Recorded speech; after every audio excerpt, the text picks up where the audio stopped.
1027 WNEW, New York. You can't come popping in here as gay as a cricket. You can't come popping in here as gay as a cricket. Broadcasting live from beautiful Midtown Manhattan, where on a clear night you can almost see hookers clearing their schedules for Fleet Week. Hey, I'm the gay guy, remember? Show, and I'm your announcer, Al Duke. I'm gay. And now let's introduce your hosts. Two guys who spent the day in Bryant Park trying to knock David Blaine off his platform. Here they are, Ron Bennington, Fez WNEW, radio's street magicians. Spy report, Al's gay.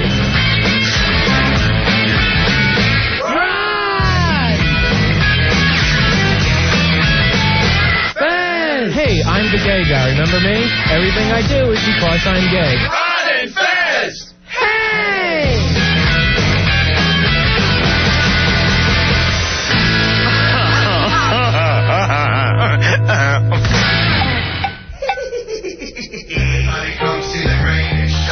Let's see if he's got enough butt balls to call. That's Billy, get the hell out of here! Billy drinks around the house.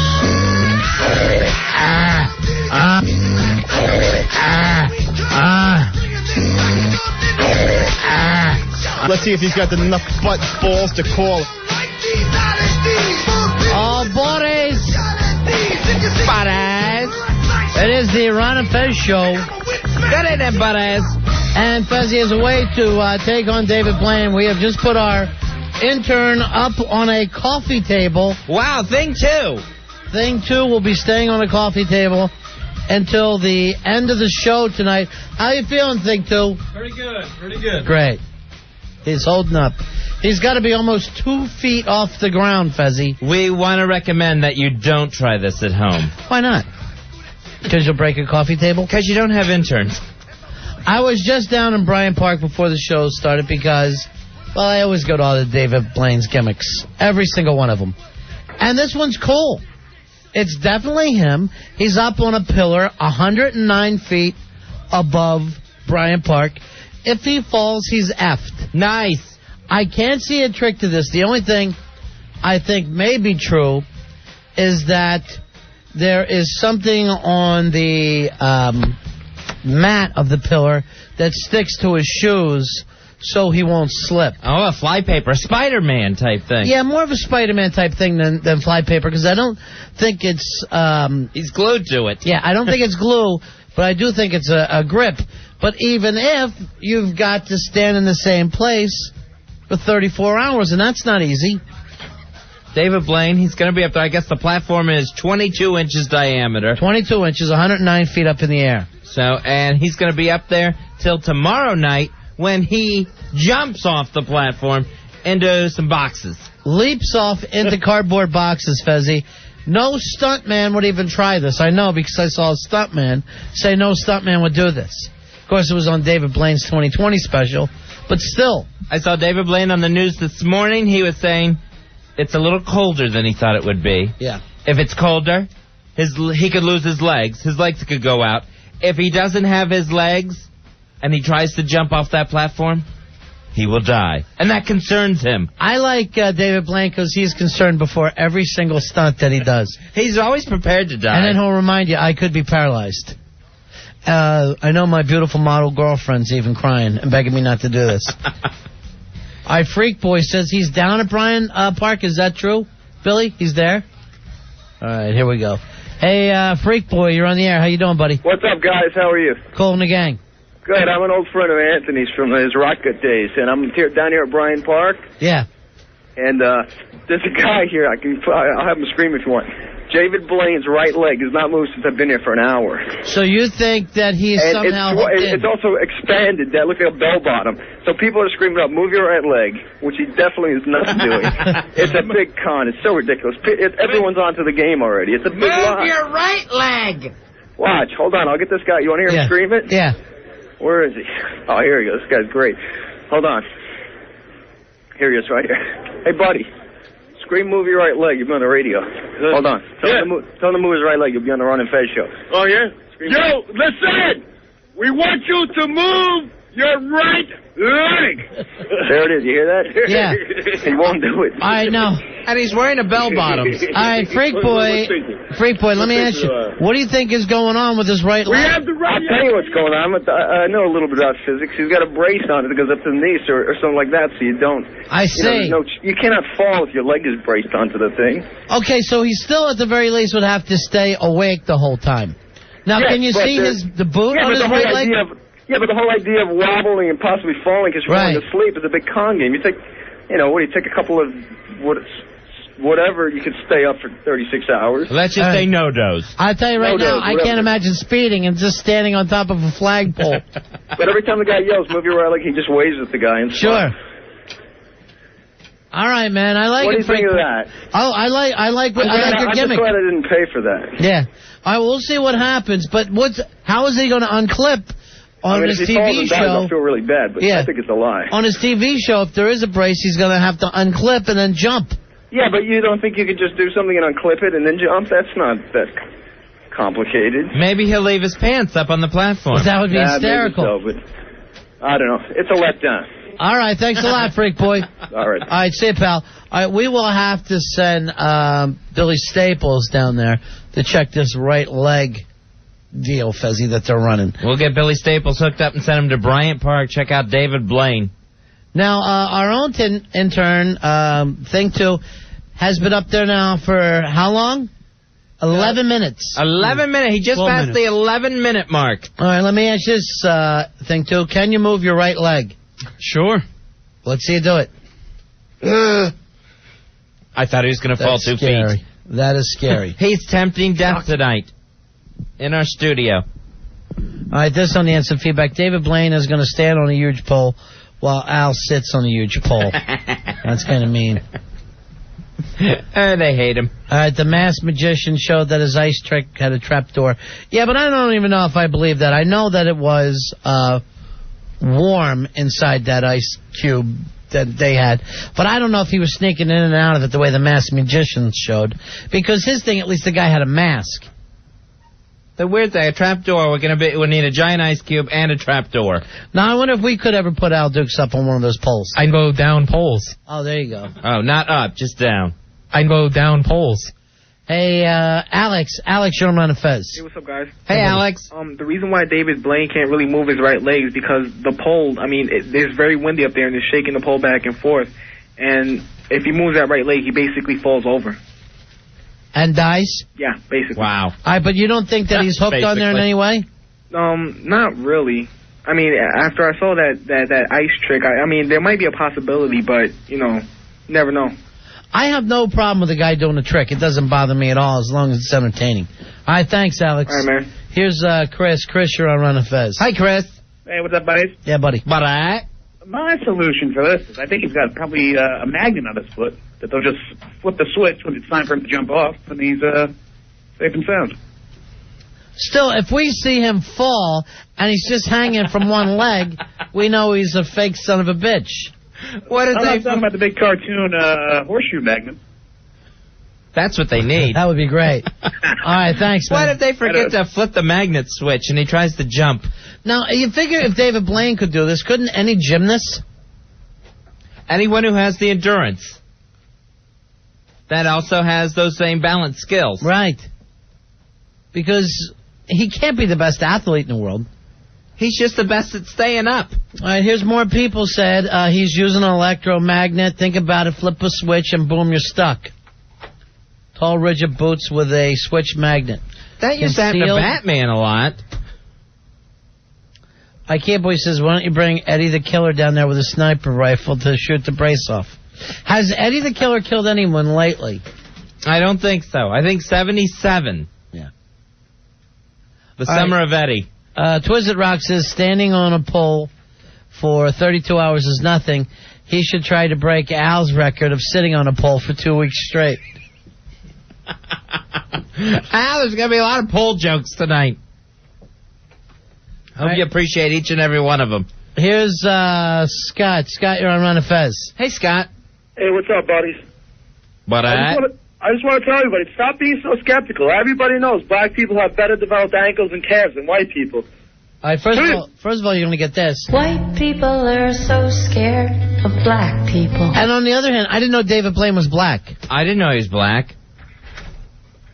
I thought he kind of had like an Arab deal going there. Oh, I thought it was like a Hispanic dealio. The barrio. Did you think that? No, I don't know. The last name. A lot of times I just assume anyone foreign is Hispanic. That's smart. Even Orientals. You have a good chance there being right. Mark, you're on Run of Fez. And who said he was foreign? How you guys doing? Hey, good. Hey, maybe he's got those, those pegs that the G.I. Joe used to use to stand up straight? And he used to have the holes in the bottom of his shoes? Yeah. Maybe that's what he's using to stand up there. Probably old G.I. Joe shoes. Yeah. Yeah. That's probably it. All right, thanks for thinking it out, Mark. What would you do if you had to do it, Fez? How long could you stay up there? I couldn't stay up there an hour. Yeah. You know, I see those things on Survivor where they have to stand on a totem pole or something just above the water. Forget it. I'm not standing on a raft or anything for a longer... I don't know if I could do an hour.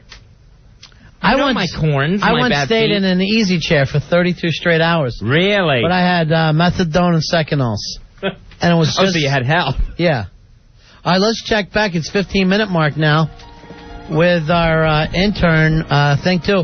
How you feeling, Think 2? Not too bad. Do you honestly believe you're able to go the full 4 hours? Yeah, I just have to get myself mentally focused. Could you go 32 hours? I don't think so. Would you like some water? No, not right now. We should have them drink a shot of water every 10 minutes. No. What do you mean, no? Did we install the catheter? Why would you say no to us? No, You're I the said, intern. oh. No, you didn't. You're a lying bastard. All right. Hey, Wonder Boy is here. He's coming in to train our interns since they're so god-awful. And the last batch of interns we had was the best. My Padawan, Wonder Boy. Your Padawan? And, of course, Tenacious C, the finest intern we've ever had. Senator from Naboo. Yeah. So here comes Wonder Boy. Let's bring him on in. Eventually, he's coming in here with his music. All right, Wonder Boy. Hey, Ron, how's it going? Hi, Fez. How are you? I have to tell you this, Wonder Boy. I'm extremely angry with you over the big-ass Night of Fights 2. Because when the stupid guy was busting glass over his head, you got cut somehow? Yeah, my hand got cut with the glass. How did you get cut?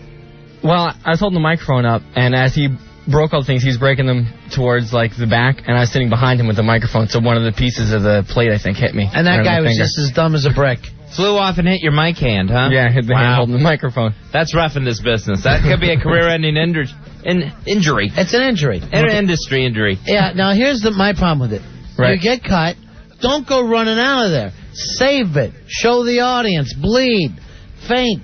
It's show business. There was a weird moment where everyone thought the guy who, of course, was breaking the stuff on his head, that the blood was his when we saw it on the tarp. Right. Then he was fine, and everyone just kind of stepped back and started looking at themselves like, who got shot? We heard the guy go off.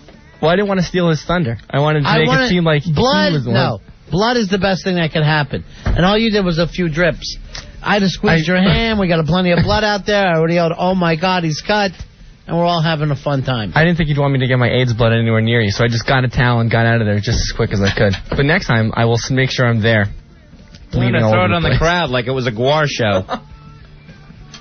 Here is Jay. Jay, you're on Run and Fez. Hey, Jay. Hey, guys, how you doing? What that? Listen, I think whatever David Blaine's secret is, he better impart it to Al Dukes, because apparently Dukes can't stand in the ring for more than 54 seconds. The longest he's stood so far without being knocked down is like 40 seconds. All right, thanks. Love you. He loves us, fellas. That's a little uncomfortable. Off-putting. It's awkward, but love you too. Ken, you're on Run and Fez. Hi, Ken. What's up, fellas? Hey, buddy. Yo, that thing David Blaine's doing, standing on top of that pole, it's most likely a con. Because a few years ago, he had a special on Channel 7. They showed how he do that levitating trick. He used a crane. All right, go down there now and tell me if there's a crane holding him on there. See if he's hiding a crane in his back pocket. I'm just saying he's probably using something to... All right, how does he levitate using a crane? It's basically a TV trick. They don't show his head and they just show his feet going up in the air, but then they showed it. No. Ronnie, that's just a pair of sneakers. It's not even him. It's someone strangling him by the laces. I mean, obviously, it's a trick. Human beings can't levitate. But this one seems to be a stunt, and I know that there's probably some tricks that he's doing to make it fun, you know, and make it easier on himself. Lucky. When he's doing the street magic, he can't just carry a crane with him down these streets and start levitating. It's got to be a little bit more of a trick than that. Just wait until the crane, until I'm ready. Dennis, you're on Ron and Fez. Hello, Dennis. What's up, buddies? Hey, buddy. Hey, listen, I don't know what Blaine is using to stay up there, but somebody told me he's not going to make it. I heard a report he's coming down with the flu or something like that. Oh, no. Al, you ought to go down there and sneeze on him. Where's Billy Staples at? And why isn't he left yet? Staples! Now! Smoking weed, doing coke, drinking beers, going fatty, smoking blunts. Who smokes the blunts? Who smokes the blunts? What are you still doing here? I'm waiting to leave. For what to happen? You're going to levitate down You waiting there? for the crane to lift you out of your chair?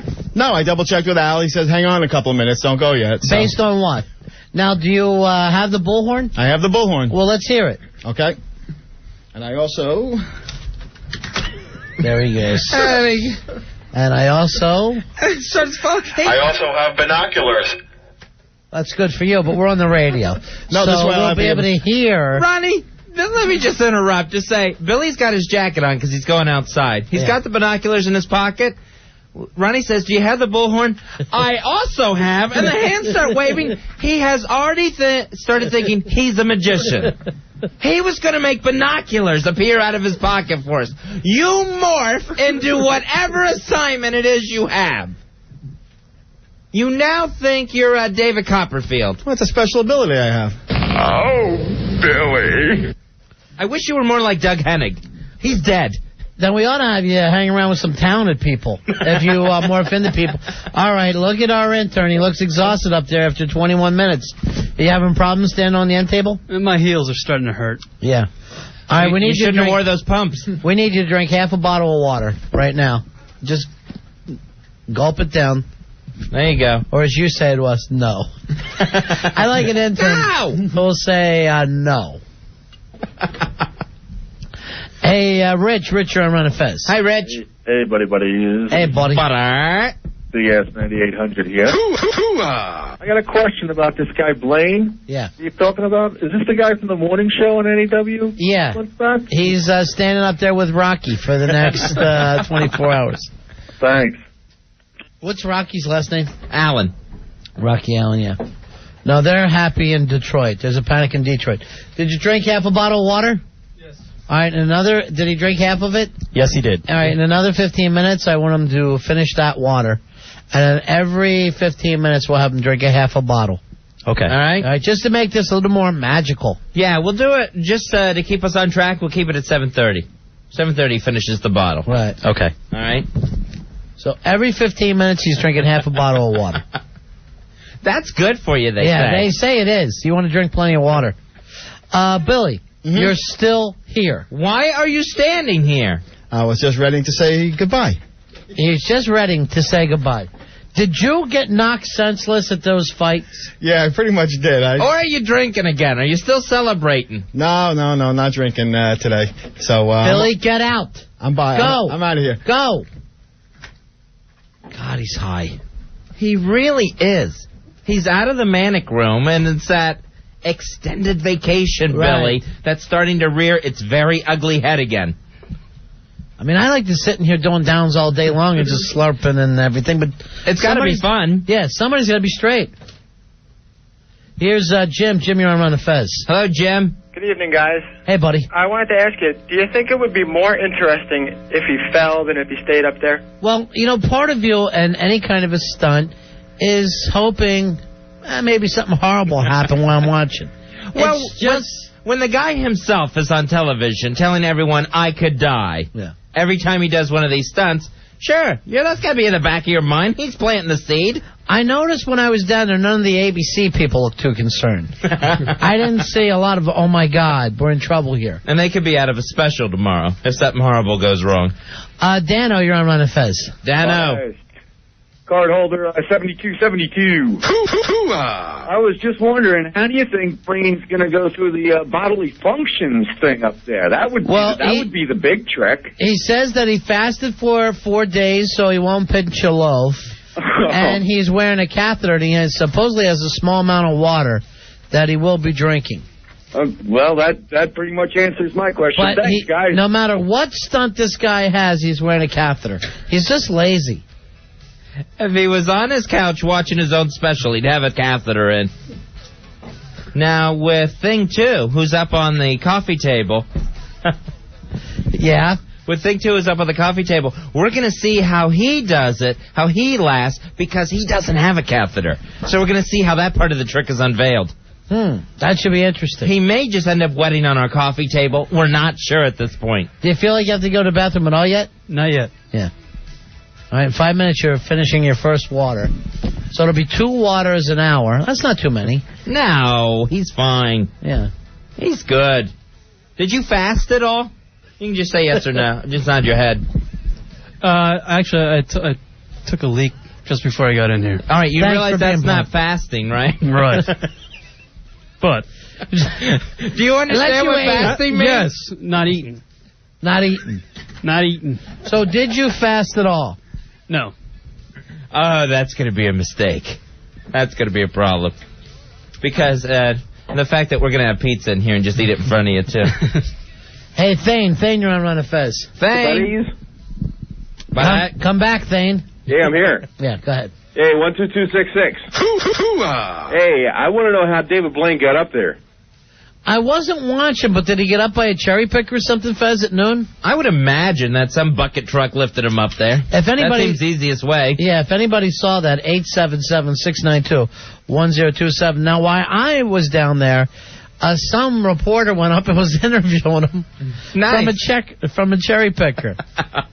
See, I think that makes the most sense, because with this big stunt ahead of him, I don't think they're also going to force him to shimmy up the pole, too. Right. They're going to cut him some slack. Sure, they should. I wish there was a way to make the pole actually rise and... Oh, nice. Hey, Tony. Tony, you're on Run of Fez. Hey, Tony. Hey, buddy. Yeah. Wouldn't it be a lot more entertaining if we could figure out a way to put Billy Staples' life at risk rather than David Blaine's? Well, with Billy Staples' blood pressure, no matter what he does, his life's at risk. Oh, yeah. What's going to happen is we're sending Billy right now, Billy Staples, to Bryant Park. We're going to hear the big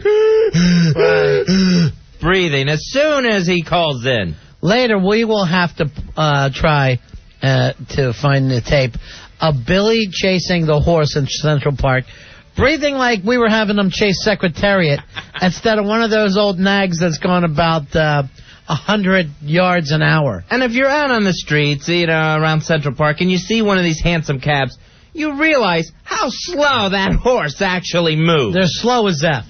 They even have to put those orange triangles on the back. Hey, Todd. Todd, you're on Run of Fez. Hey, Todd. What's up, guys? Hey, buddy. Yeah, I saw David Blaine get up there this afternoon. He levitated all the way up on top of the pole. Oh, that's cool. As Christ did. It's an ascension, really. And then he just stopped 109 feet up. Do you honestly think if Christ was alive today, he'd do the ascension on live TV? Oh, I wish. Because nobody would believe it if he didn't. Right. David Blaine should play Christ and do his own ascension stuff. Am I crazy, or does he look a little bit like a short-haired Christ? Yeah, he could be mistaken. Sure. He, Christ, of course, kept a mullet cut. Yeah. But David Blaine likes to keep it close cropped. Right. Yeah. Jesus had what they called the Galilee mullet. Now, Heckler sent me a bunch of stuff that they're selling, and it's popping up everywhere. Have you seen these little figurines of... you've probably seen the picture before, of Christ helping the kid play baseball. Oh, yeah, I've seen that. So there's a picture, and there's Christ behind him, helping the kid swing, because that's what Jesus does. Sure, he's a batting coach. With his time. Well, there's a whole series of them, and they're done totally as a shoot, totally seriously, where Christ is playing basketball, and Christ is a hockey thing. And one of them, Christ is helping the kids play football. And it looks like Jesus, and this is not supposed to be funny, but you'd have to see the picture. Jesus is doing a handoff as this other kid has his shoulder down and just plowing into the Lord, digging his feet, trying to bring Jesus down. All right, now that one's not right. No one should just go shoulder first into our Lord. Well, you don't know the power of Christ, and you've got to hit him much lower. And that's what I like to point out to the younger kids, that if you are playing football against Jesus, you want to go down to the ankles, because if you try to catch him anywhere above the knees, he's going to shake you off. I'd like to think that Jesus is on every kid's team. That when you're out there and you're 10, 11 years old, you're playing that intramural football, that you're not really having to play against Christ, too. Here's Dennis. Dennis, you're on Ron and Fez. Hey, Ron, are you trying to say that Jesus Christ can't hit a ball? Well, I'm saying this. I'm saying that Jesus, even if he starts to swing his body, keeps his wrist back in case he gets fooled, and then snaps his wrist and takes a curveball to the opposite field. Oh, nice. That's a nice hit. What Jesus doesn't try to do is step in the bucket and pull that curveball down the line. He's going to drive it to right field. Unless he might just drop the shoulder and take one for the team. Oh, Jesus would always do that if he needed it. That's what he does best. Take one for the team. Yeah. Hey, you nailed me. Rory, I hate to wake you back up, but it's 30 after. We've got to finish a bottle of water.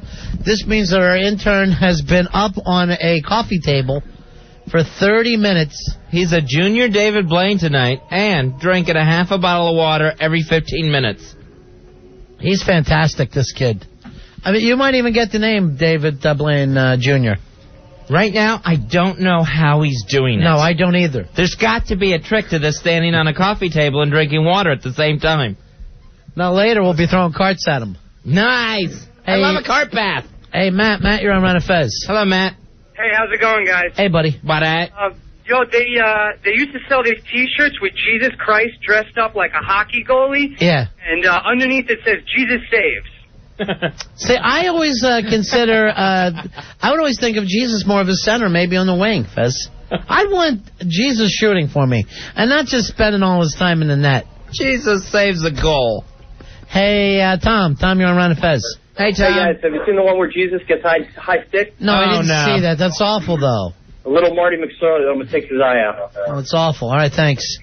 Here's Giovanni. Giovanni, you're on Ron and Fez. Hey, Giovanni. Hey, guys. Yeah. Thinking about, like, when you're lining up in gym class and you're picking teams, you're like, all right, I'll take Bill, or I'll take John, or give me Jesus. You know, if I'm on the other team and Jesus gets picked, I'm going to ask for 4 outs for my team. I'm going to say, look, you've got Jesus. Give us 4 outs. Talking about the Jesus sports statuettes. Now, the one for boxing, Ronnie? Yeah. That's actually, the statuette is Al laid out in the ring, and Jesus leaning in the corner, just laughing and slapping his knee. Here's George. George, you're on Ron and Fez. Hey, George. Hey, guys, what's up? Yeah. So Jesus is behind the guy pitching, and he's behind the guy catching, and he's behind the guy hitting. Why are we playing at all? Just let Jesus play. Let Jesus play with himself. Why can't why that? not? I don't think he ever did. Now, when you do that, when you pray to win, Fez, I know that you're a religious guy. Right. And you pray to win.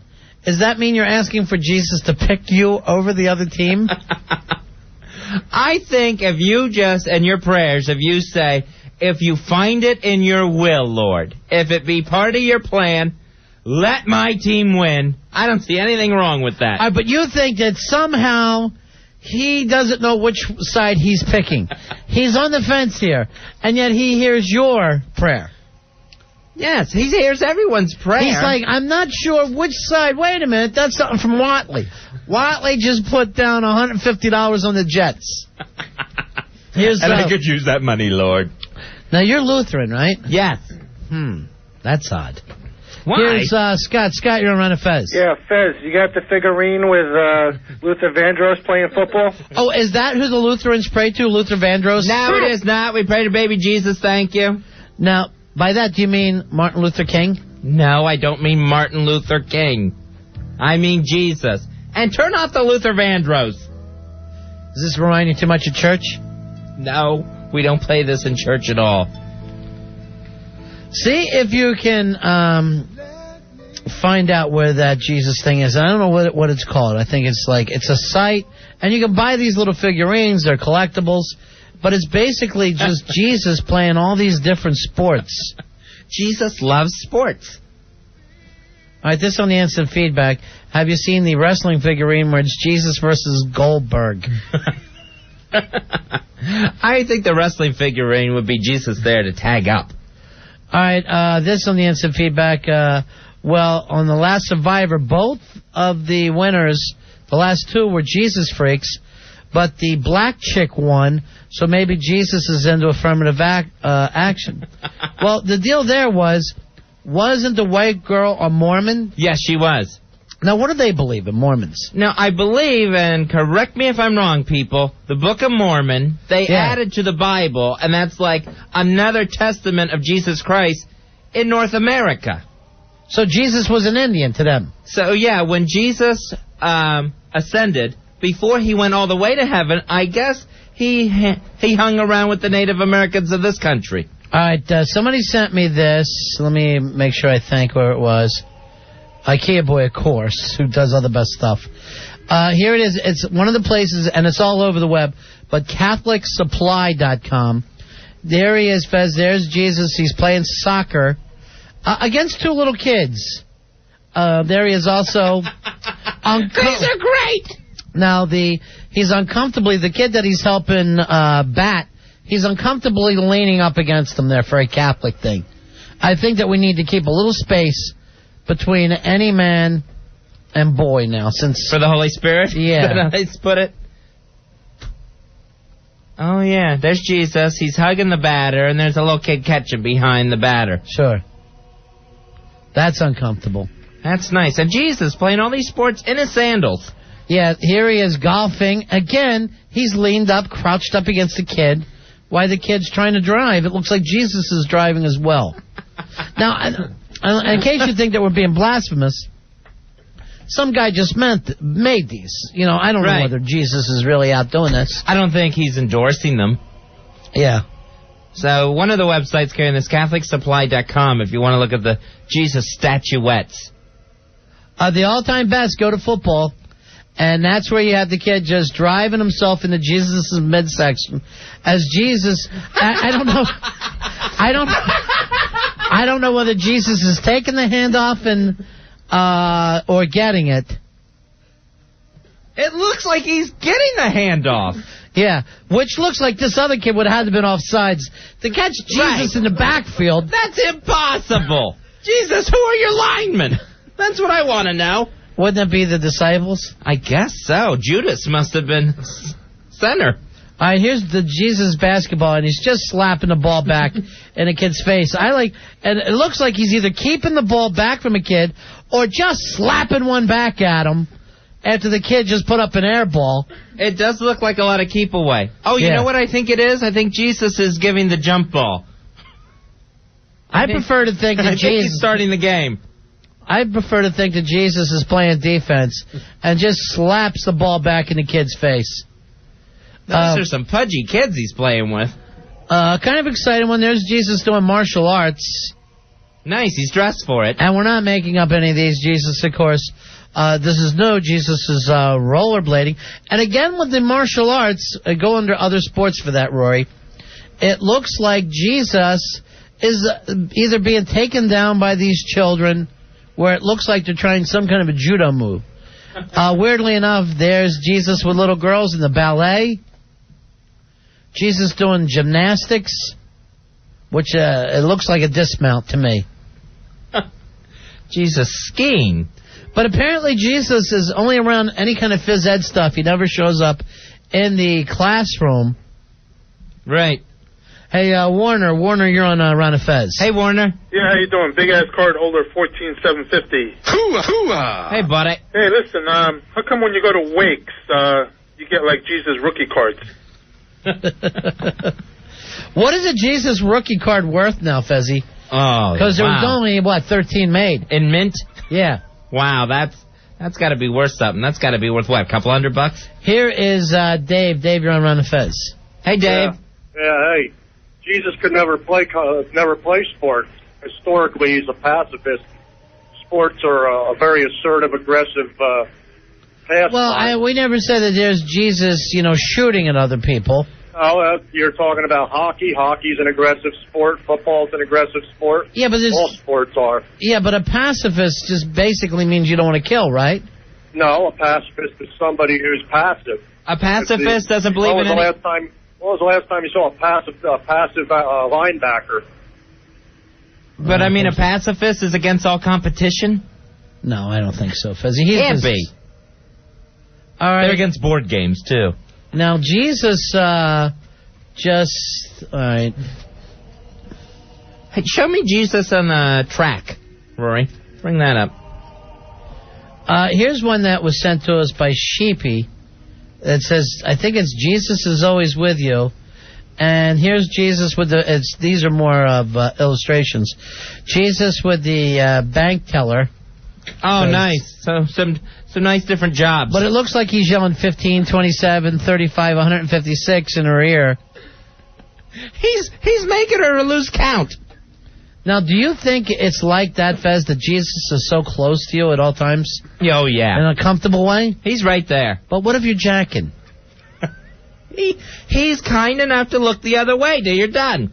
I'd rather he just would leave for a while. Go help those kids out there with some sports. Hey, Marty, you're on Ron and Fez. Hey, Marty. No, Marty. All right, this on the instant feedback. Wouldn't Jesus have a hard time pitching when he has holes in his hands? Oh, yeah, probably. That's going to stop your fastball. Here is Mike. Mike, you're on Ron and Fez. Hello, Mike. What's up, guys? Yeah. Hey, Ronnie, I got a safe bet for you. I'll take Jesus in a father-son game. Against God? Against anybody. Well, there's only going to be one person in that father-son game. Well, that's what I'm saying. I don't know how they're going to pull it off, but I say they got to win. Great. Jesus is bringing his dad. Now, he's bringing a big man. In heaven, do Mary and God get back together, Fez? Oh, that's a good question. I think they do. I'd like to think that they're married in heaven. That's nice. Her first husband. Yeah, that was her first and best husband. Yeah. All right, we got to take a break. We come back. Billy will be in Bryant Park trying to talk David Blaine down. Our own intern has been up for 41 minutes now and going strong. Yes. How you doing, Think Two? Fine. Where's it hurt the most right now? My heels. Yeah. Your heels. Huh. You're well healed. There you go. All right, we'll take a break. You don't want to miss this. During the commercial break, you got to drink a half a bottle of water. Oh, yeah, Billy, start it now. Let's make the fun happen. And then Billy will be at Bryant Park doing his best to talk David Blaine into coming down. We'll talk to a very winded Billy Staples next. It's the Ron and Fez Show. 1027 WNEW, New York. Ron and Fez, 1027 WNEW. David Blaine, Fezzy, is standing on top of the world right now in Bryant Park. David Blaine will be up there for 35 hours total and will descend. He's actually going to jump off his platform, off his 109 feet tall pole tomorrow night. Now, we have Billy down there with a bullhorn. If there's anything at all you'd like to say to David Blaine, 877-692-1027. Billy will pass on your messages to David Blaine. That's nice, because right now David Blaine probably needs your support. Sure. As we all do. Is this your favorite magician, Fezzy? Is there anyone that comes close to for you? No, David Copperfield is so fancy that I can't enjoy him. And when he does his specials, he always does some joke with the ladies in the crowd. Yeah, even though he never married. And it just comes off so fake. Because David Copperfield gets a lot of women, doesn't he? Wink, wink. Doug Henning, I don't even remember what he used to do. Except he used to be in the One Piece. No, he's dead. Right. Doug Henning died from cancer. Doug Henning, who had the great big teeth, he had the big, kind of rabbit teeth, would always talk about illusion. Sure, the power of illusion. He was always real magical. David Blaine, you gotta love. He took the magic back to the people. Well, he's not uppity. All right, what about Harry Anderson? Did he not have it there first, Fez, when he was doing his gimmicks? Harry Anderson, his gimmick was to come off as a old-time carny. And who are the other two guys? Siegfried and Roy? No, only one of them talks. Oh, Penn and Teller. I forgot about Penn and Teller. Penn and Teller, yeah. I used to like them on Letterman. You know, Letterman would find his desk covered with roaches. Yeah. All right, let's go to Billy at Bryant Park. Billy, how are you, my friend? How close can you get to David Blaine? I'm about 20 feet from the base of the chrome pole that he's standing on top of down here at Bryant Park. What does it... huge crowd, sun's just setting. It looks like a little bird perched on top of this thing. All right, now, it's definitely David Blaine. It's not some kind of puppet up there or anything, right? No, it's definitely David Blaine. I got the binoculars, but the only thing that's moving on him is his head and his hands and his head. It looks like one of the animatronics at Disney World. So do you think it's not him? No, I think it's him, but he's sitting there with a fleece and a hood on the whole time. But you think he's animatronic? Yeah, that's the way, because he can't move from the neck down. When he took his hood off, you saw this big white thing sticking out from the back of his fleece or something. I saw with the binoculars. A fleece? What is that, a pullover? Is that what you're saying? All right, so there is a brace that he's wearing? That's my spy report. I saw something that was sticking out through the back of his pullover. Now, and you got binoculars, right? Now, do you think that goes all the way up to his back?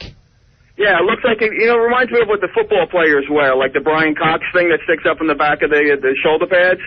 All right, so you think that he's wearing something that's hooked in through his legs, and it actually gives him some back support.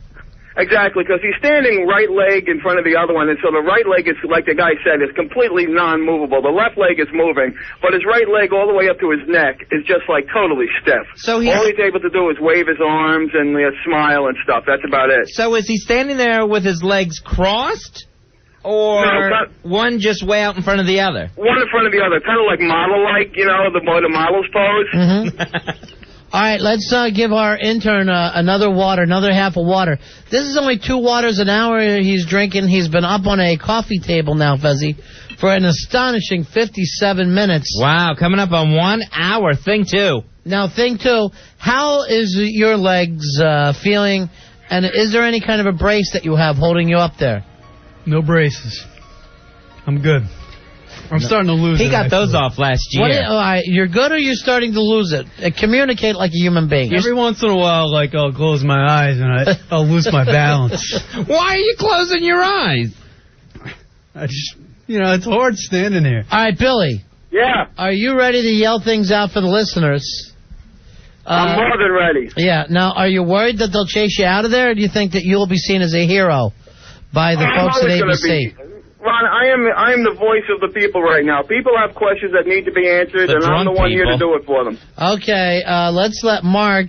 How many cops are around? There's a huge crowd here. Pretty much Bryant Park is almost filled, and there are a lot of cops and security all around the place. So I'm going to be able to get a few off probably. All right, why don't you just say this right away? Pull it out and say, David Blaine. Billy Staples from CBS, can I get a quick interview?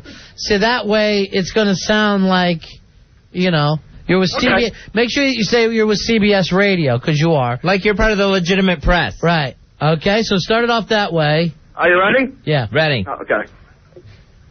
Yeah, David Blaine, Billy Staples from CBS Radio. Can I get a quick interview over here? All right, Mark, what would you like Billy to ask David Blaine as he's perched above the clouds? Have him say that he's banging Fiona Apple now. Billy, you might know me. I'm the guy banging Fiona Apple. You got that, Bill? You might know me. I'm the guy banging Fiona Apple. Do you remember Fiona Apple? Oh, yeah, all about you on NBC. Here's your interview, man. Excuse me. I'm busy now. Thank you. What's that guy asking? What's that guy asking you, Billy? I don't know. He's talking drunk. I should be able to understand him. Yeah, you should. He's speaking your language. Yeah. What else? What was the next question? Just first of all, turn that against the guy next to you and say, say, David Blaine, could you beat David Copperfield in a fair fight? Uh-oh. Hi. Good. How are you? Are you really banging? No. Is there a problem, officer? Or? Oh, okay. Oh, I actually have a request from a police officer to yell something. All right, nice. What's a police officer want you to yell? He wants me to yell, David Blaine, what the hell are you doing up there? Yeah, why don't you say that? Well, go ahead. David Blaine, what the hell are you doing up there? Okay, we have enough from you. Thank you, sir. Right leg up. David, pick your right leg up, please. Lift the... Yeah, keep saying that. David, can you pick your right leg up? Or wave? Hi. There's a decapator. You can't do it. Thank you. Billy's making friends. Who is the guy giving play-by-play to your color What's your commentary? name? John Doe. John Doe. Walk away from him, Billy. What time does it pass back? You have to be back at the hospital. All right, Billy, don't stop doing your hack jokes. All right, what's the next question, guys? All right, again, Billy gets heckled. Just walk away from him, Billy. I am. All right, David, what would you like, Billy, to ask David Blaine? Yeah, ask Staples to have Blaine levitate the pole with him on there. Oh, yeah. Ask him if he can levitate off the pole. Hey, David, can you levitate off the pole for us? Just a little. You're getting laughs. No, I didn't do it. Try to see if you can't get everybody to chant levitate together. Say that again, Ronnie? Try to get everybody to chant levitate with you. Come on, everybody. Levitate, levitate, levitate, levitate, levitate, levitate. Dance to the music. Levitate, levitate. They're not going for it. No, of course not. No, it's Billy Staples' time. Tell him you can't find a bathroom. Can you use his catheter? Here come the feds. So you got conditions for that bullhorn?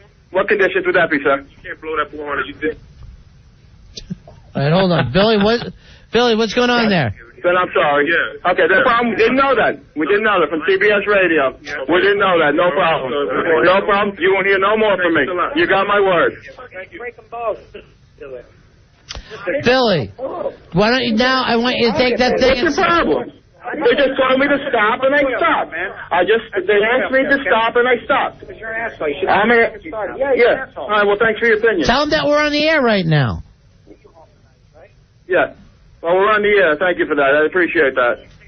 What's your problem? Who you calling the fat ass? You. What's your problem? Yeah, going out here, loser. Get the hell out of here. Is this Get the hell out of here. Okay, you're a tough guy? You're a tough guy? Guido looking prick? Yeah, Guido prick. You pick up the fuck. I want Howard valuable. Huh? All right. Please. Now, I Billy. got some loser here trying to tell You can't say that, idiot. Billy, good. I got laminates too, dick. All right, Billy, you're on the air here. All right, I'm sorry. I'm back. All right, Billy, do you think that's somebody from David Blaine's thing? Yeah, I got laminates from a concert, too. He's showing me laminates, He's like coming up here like saying you can't do this, the guy can hurt himself. Will you shut the hell up already? Shut the hell up. We're on the same clock. Yeah, you did a good job. Thank you. Now disappear into the background. I'm sorry, I'm back. All right, Billy, what is going on there? Billy is... Some guy coming up here, like, calling names and thinks he's like a hot shot. All right, why do they got to start on... Policeman and stuff asked me to stop, and I stopped. Yeah. There's absolutely no problem there. And why does he have to bring weight into it? I don't know. I call you a fat ass. You should see the guy. It looks like every guy driving a Monte Carlo with the big Italian horn hanging from the windshield wiper, What? The windshield wipers. Hey, we're live on the radio, dude. Do you want to keep your mouth down? Okay. I'm walking away. Now, for a lot of this that got dumped, once Billy got into an argument, we'll have to actually play it back. Yeah. Billy. Oh, well, I wasn't looking for trouble, buddy. Oh, yeah. Is this guy still following you, the same guy? No, I got security escorting me now. Lucky. Now, ask them... I am being escorted. We're live on CBS, WNEW, of course, but you just got to hear some of his very nice people. I guess they found... finding out the gimmick, I guess, Now, one of the police officers asked you to actually yell something in the bullhorn. Yeah, I know. The first officer asked me to do something, so, I think it was cool. None of the cops were treating you that way, just the idiot guy, right? Yeah, they took him somewhere else. Who claims he's with David Blaine? I'm leaving now. So the yeah, absolutely no problems. I was ready to leave on my own until that guy came over. Meanwhile, they're so worried about this guy falling backwards. He's got a brace going up his back. He's waving. He's sitting up there like a Christ figure, putting his hands out. Now he hates David Blaine. Now you hate David Blaine because his security called you a fat F. He has turned on magician David Blaine. Yeah, well, I turned very quickly. You used to like him. Yeah, you call me a fat F, I don't like you. He didn't say it. Do you think he's sending messages from the poll? Accomplished this week. They don't know who I am. They don't know I'm Billy Staples, the 5-letter man. With the Dick Challenge. All right, is that cop for you, Billy? I hope. Okay, thank you. I'll put you on stuff. Thanks, man. I appreciate it. Thank you. All right, what did they do? They walk you out of there for your own safety? I'm sorry, guys. I had a hard time hearing you. All right, so the cops had to... All right, now stop talking. The cops had to walk you out of there for your own safety? Is that what happened?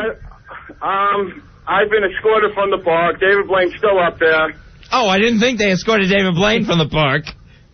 Yeah, I didn't get him down. I didn't get the crowd chanting. But I did get called a fat F.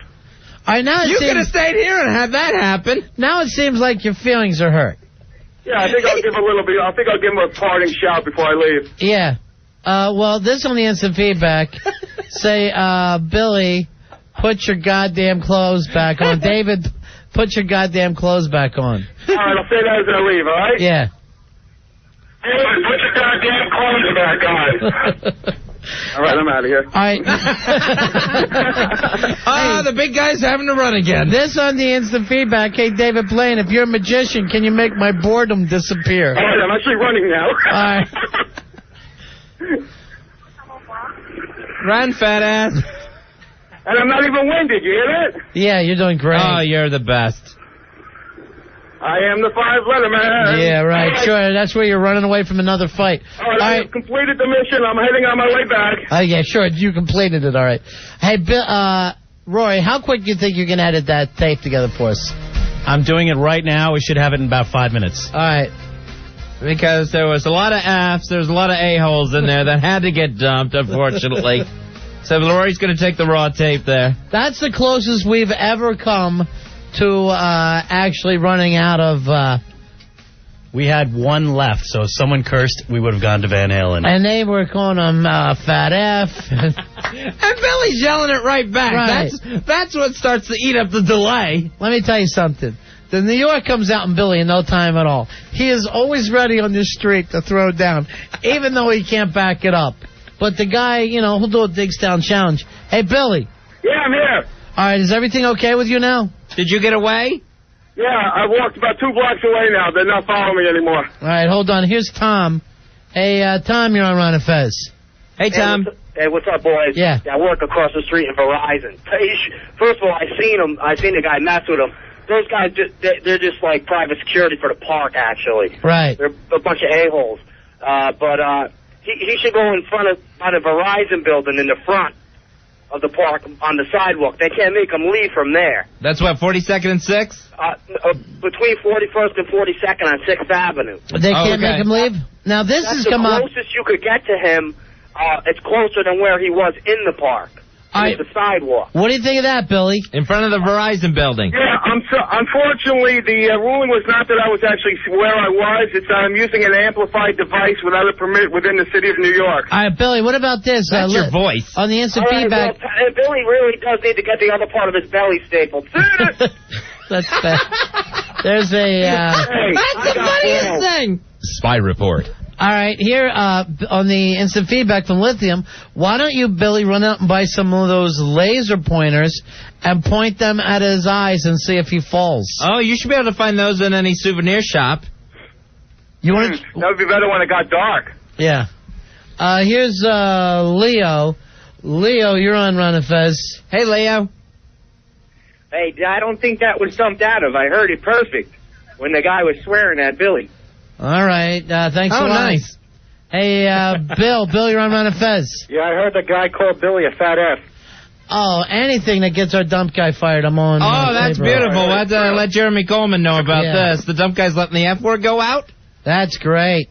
Hey, Pete, you're around the Fez. Hey, Pete. Yeah, I heard a lot of cursing coming through. What is no dumping going on at What's the problem with the dump guy, Roy? Was he in the dump room when this happened? He was in there. I guess he just didn't hear him. Yeah. Wow, you should be listening to the show. Yeah. I think it's a great way for him to spend his last night here. Me too. Should we get a cake? Sure. A big F cake? Hey, Billy. Yeah. Congratulations. You're dropping the F-bomb all over the air. I believe that was him. I believe that was Guido Boy. You didn't say anything back? Quit calling him Guido Boy. Right, why are we attacking Italians? Well, he was attacking me. It was the first thing I could think of. Yes, and then you took it so personally that you thought David Blaine himself was sending these insults down the pole. Well, it's guilty by association. You know, if he's telling me he's part of his crew and that's his boy up there, then his boy gets the same treatment that this Guido dick got. All right, now look who's cursing. We know that you were cursing, Billy. Yes, we had to tell you not to say certain words. David Blaine was pointing at Billy and giving the universal J-O sign. Everyone knows what that is. Right.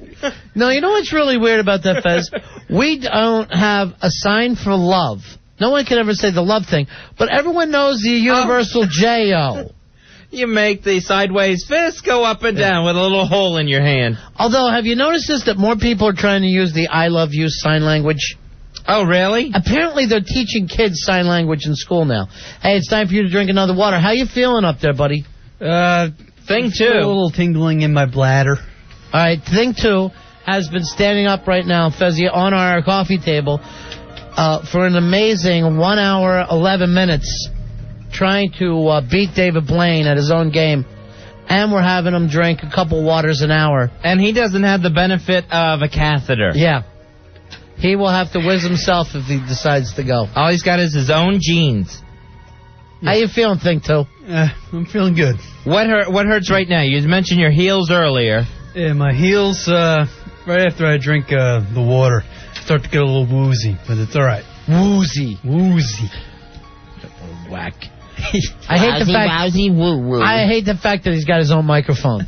And I'm going to throw you the international J-O sign. Oh, you know what the problem probably is? Those lights there, they all need to be pointed the other direction at him. Oh, nice. There you go. Isn't that a little more eerie, Ronnie? Yeah, that is. No, that actually, nice? Actually, that helps me out because I was freezing from the air conditioner. Were you really? Oh, get those lights up. No, keep them on, and maybe it'll help. Yeah, because I don't want them cold. Have them nice and warm. Wow, so you are all lit up. Been standing on our coffee table for an hour and 12 minutes, drinking a couple of waters an hour. Hey, Rory, make sure you find out what that international, the new I love you thing is, the sign language people do. Okay. If anybody knows sign language, 877-692-1027. I know, if we have like today, Billy's trying to tell me, phone, and he's holding his pinky out and his thumb out and holding it up to his head. I do the same thing, though. If we have an international, you have a phone call sign. Right. We should have the international love sign. You know another sign that I'll make all the time at restaurants, and everybody does this? I don't know who invented it or how it got picked up. When you want to check, right, you will look up and start acting like you're writing in space for the waiter. You look at the waiter, look, I'm writing like I'll be signing a credit card. No one acts like, oh, look, I'll be paying cash. Even if you're paying cash, you give them, give me the check, please. And you're just writing in air. Right. With an imaginary pen.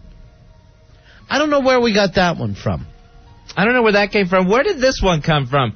Where you take your index finger, point it at your head, and just twirl it to show that someone's crazy. That is definitely the crazy sign. Why does that make you crazy?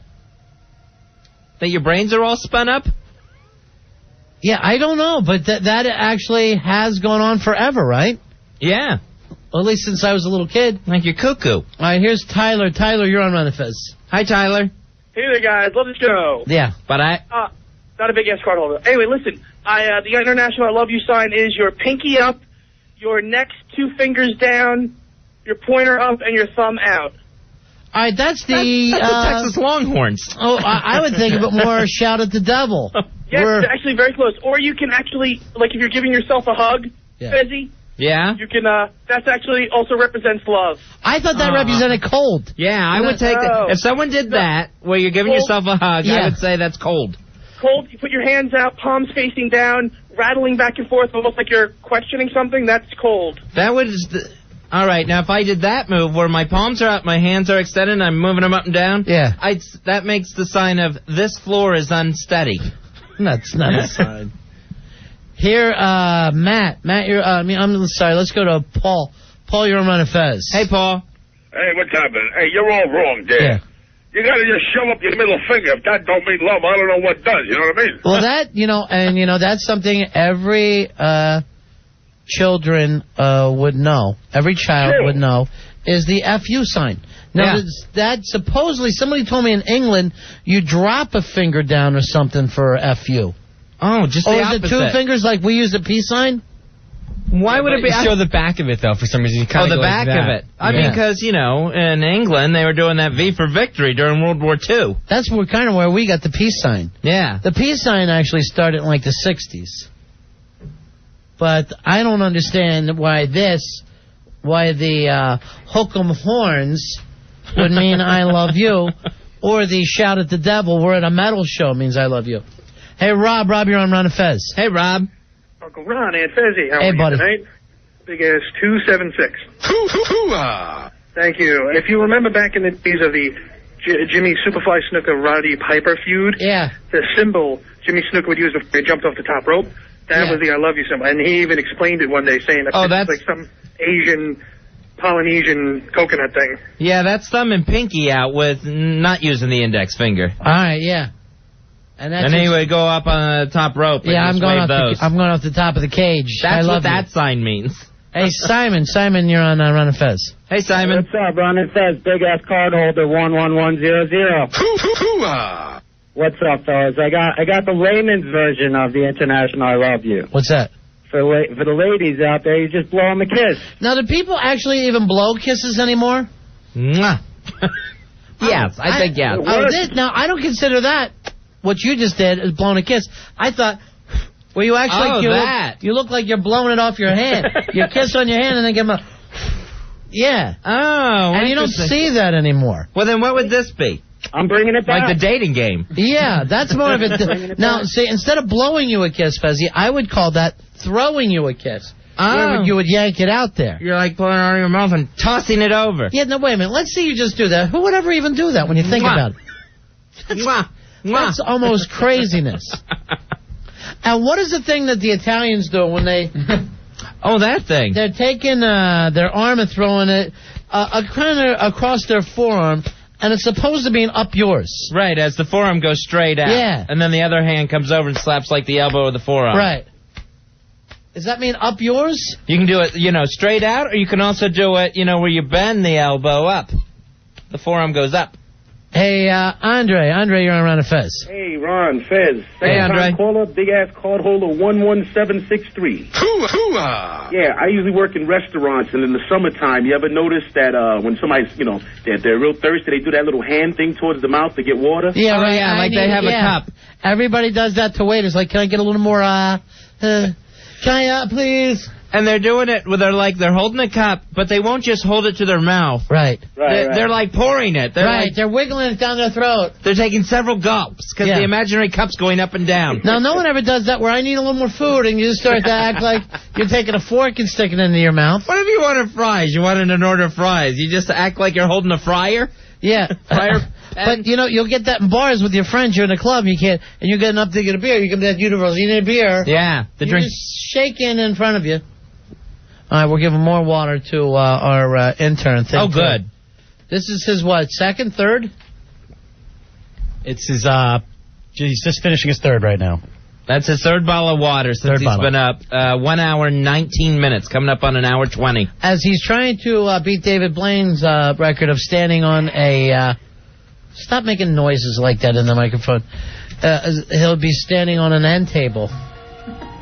Jay, you're on Ron and Fez. We're talking about international symbols now. You're on the air. How you doing, buddy? Hi, Jay. Hey, how you guys doing? Yeah. Anyway, the reason for the Europeans using 2 fingers is because the British archers back in the day, when they would get captured, would get their fingers cut off. So they would show the enemy their fingers, kind of like, hey, look what we got, type thing. Oh, like, look what I got in case I got to kill you, right?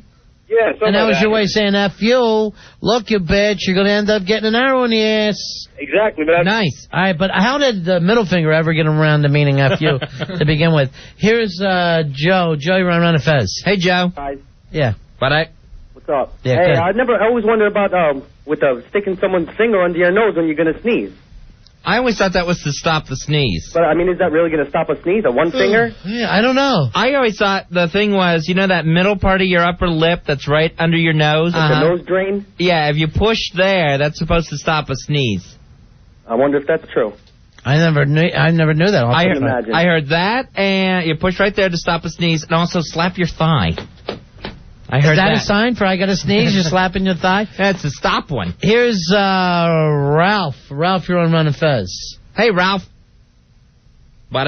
Oh, Ralph, he hung up. We lost him. He had this thing that goes the fingers under your chin that the Italians also do. Oh, yeah. Kind of up yours. Yeah. Now, where the hell... And if you notice, a lot of this stuff starts with Italians.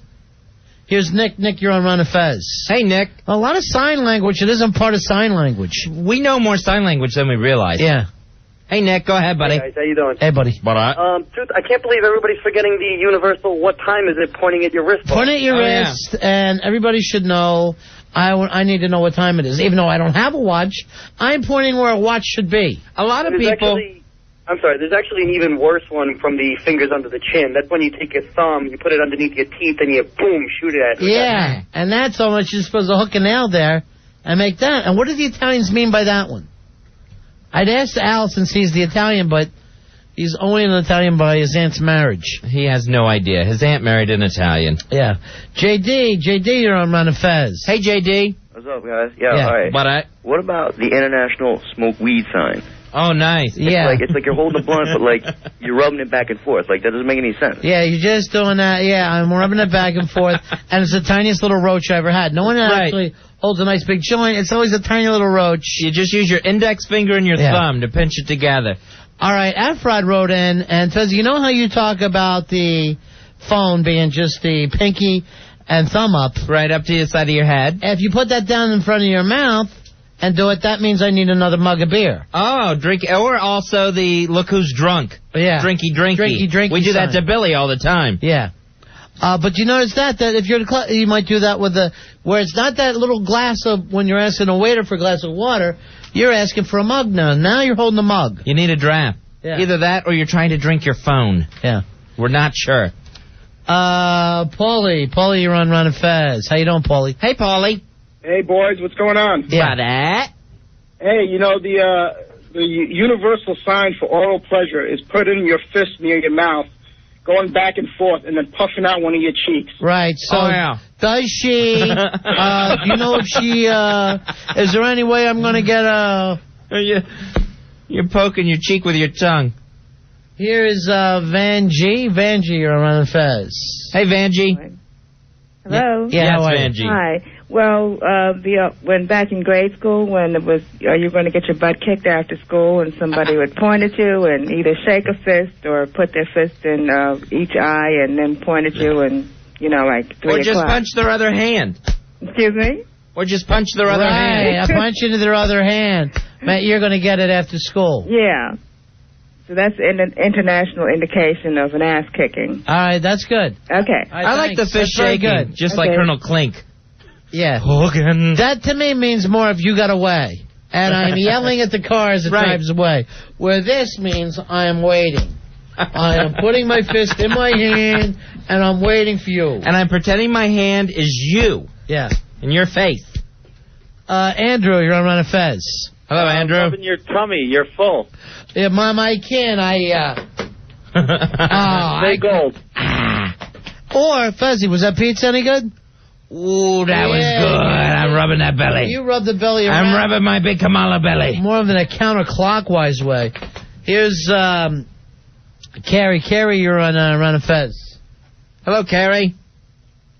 What? If they have something like a pen and they start like patting themselves.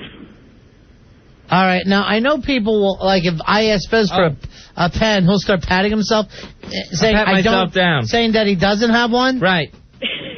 No, I've just patted myself down. Frisk me if you want. I just frisked myself. There's no need to. I frisked myself, and I have nothing for you. I swear to you, I don't have a pen. Because, look, it looks like I'm trying to get into an airport. And I've touched every part of my body that could actually contain a pen. All right, we'll come back with some more of these. And we're editing Billy's big fight that he just had in Bryant Park, where it looked like David Blaine's people were going to beat him up. Luckily, we have a dumb person who got out every third or fourth curse word. Nice. And it's so great that we have them on the job. We're doing great. They're doing really, really good. The F-bomb's flying tonight, courtesy of the dump guy. Now, if Fez and I would have dropped an F-bomb out there, we're irresponsible, we're sick, we're twisted. But if these FCC-trained people have, what happens then? Now what happens? I mean, that's the station's defense there. He'll probably be reprimanded. Because I guarantee you, if Fez and I are running the dump button, that doesn't get out. Nope. We don't worry about that. But since there's a dump guy, you think there's someone responsible in charge. Yeah, that's his job. That's his only reason to be here. All right, so we're going to come back and talk some more of this new Universal Sign Language, which I suddenly love, Fez. And then also... Me too. I'm pointing at myself. We will have the edited version of Billy's fight in Bryant Park over trying to talk to David Blaine. And that's a good one. You don't want to miss that one. That's best of material. It's the Ron and Fez Show. Ron, Fez, 1027 WNEW and EW.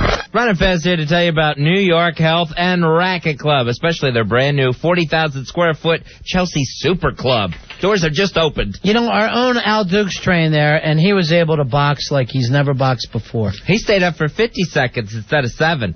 We're all proud of Al Dukes. Of course, the winner also trained there. Black girl trained at the Super Club in Chelsea and loves it. Get off of there. You're not allowed to lean. Hey, did he try to... All right, hang on. Thing 2 tried to lean on the wall while he's up on the coffee table doing a David Blaine. The coffee table tilted. Yes, you would have fallen in real life.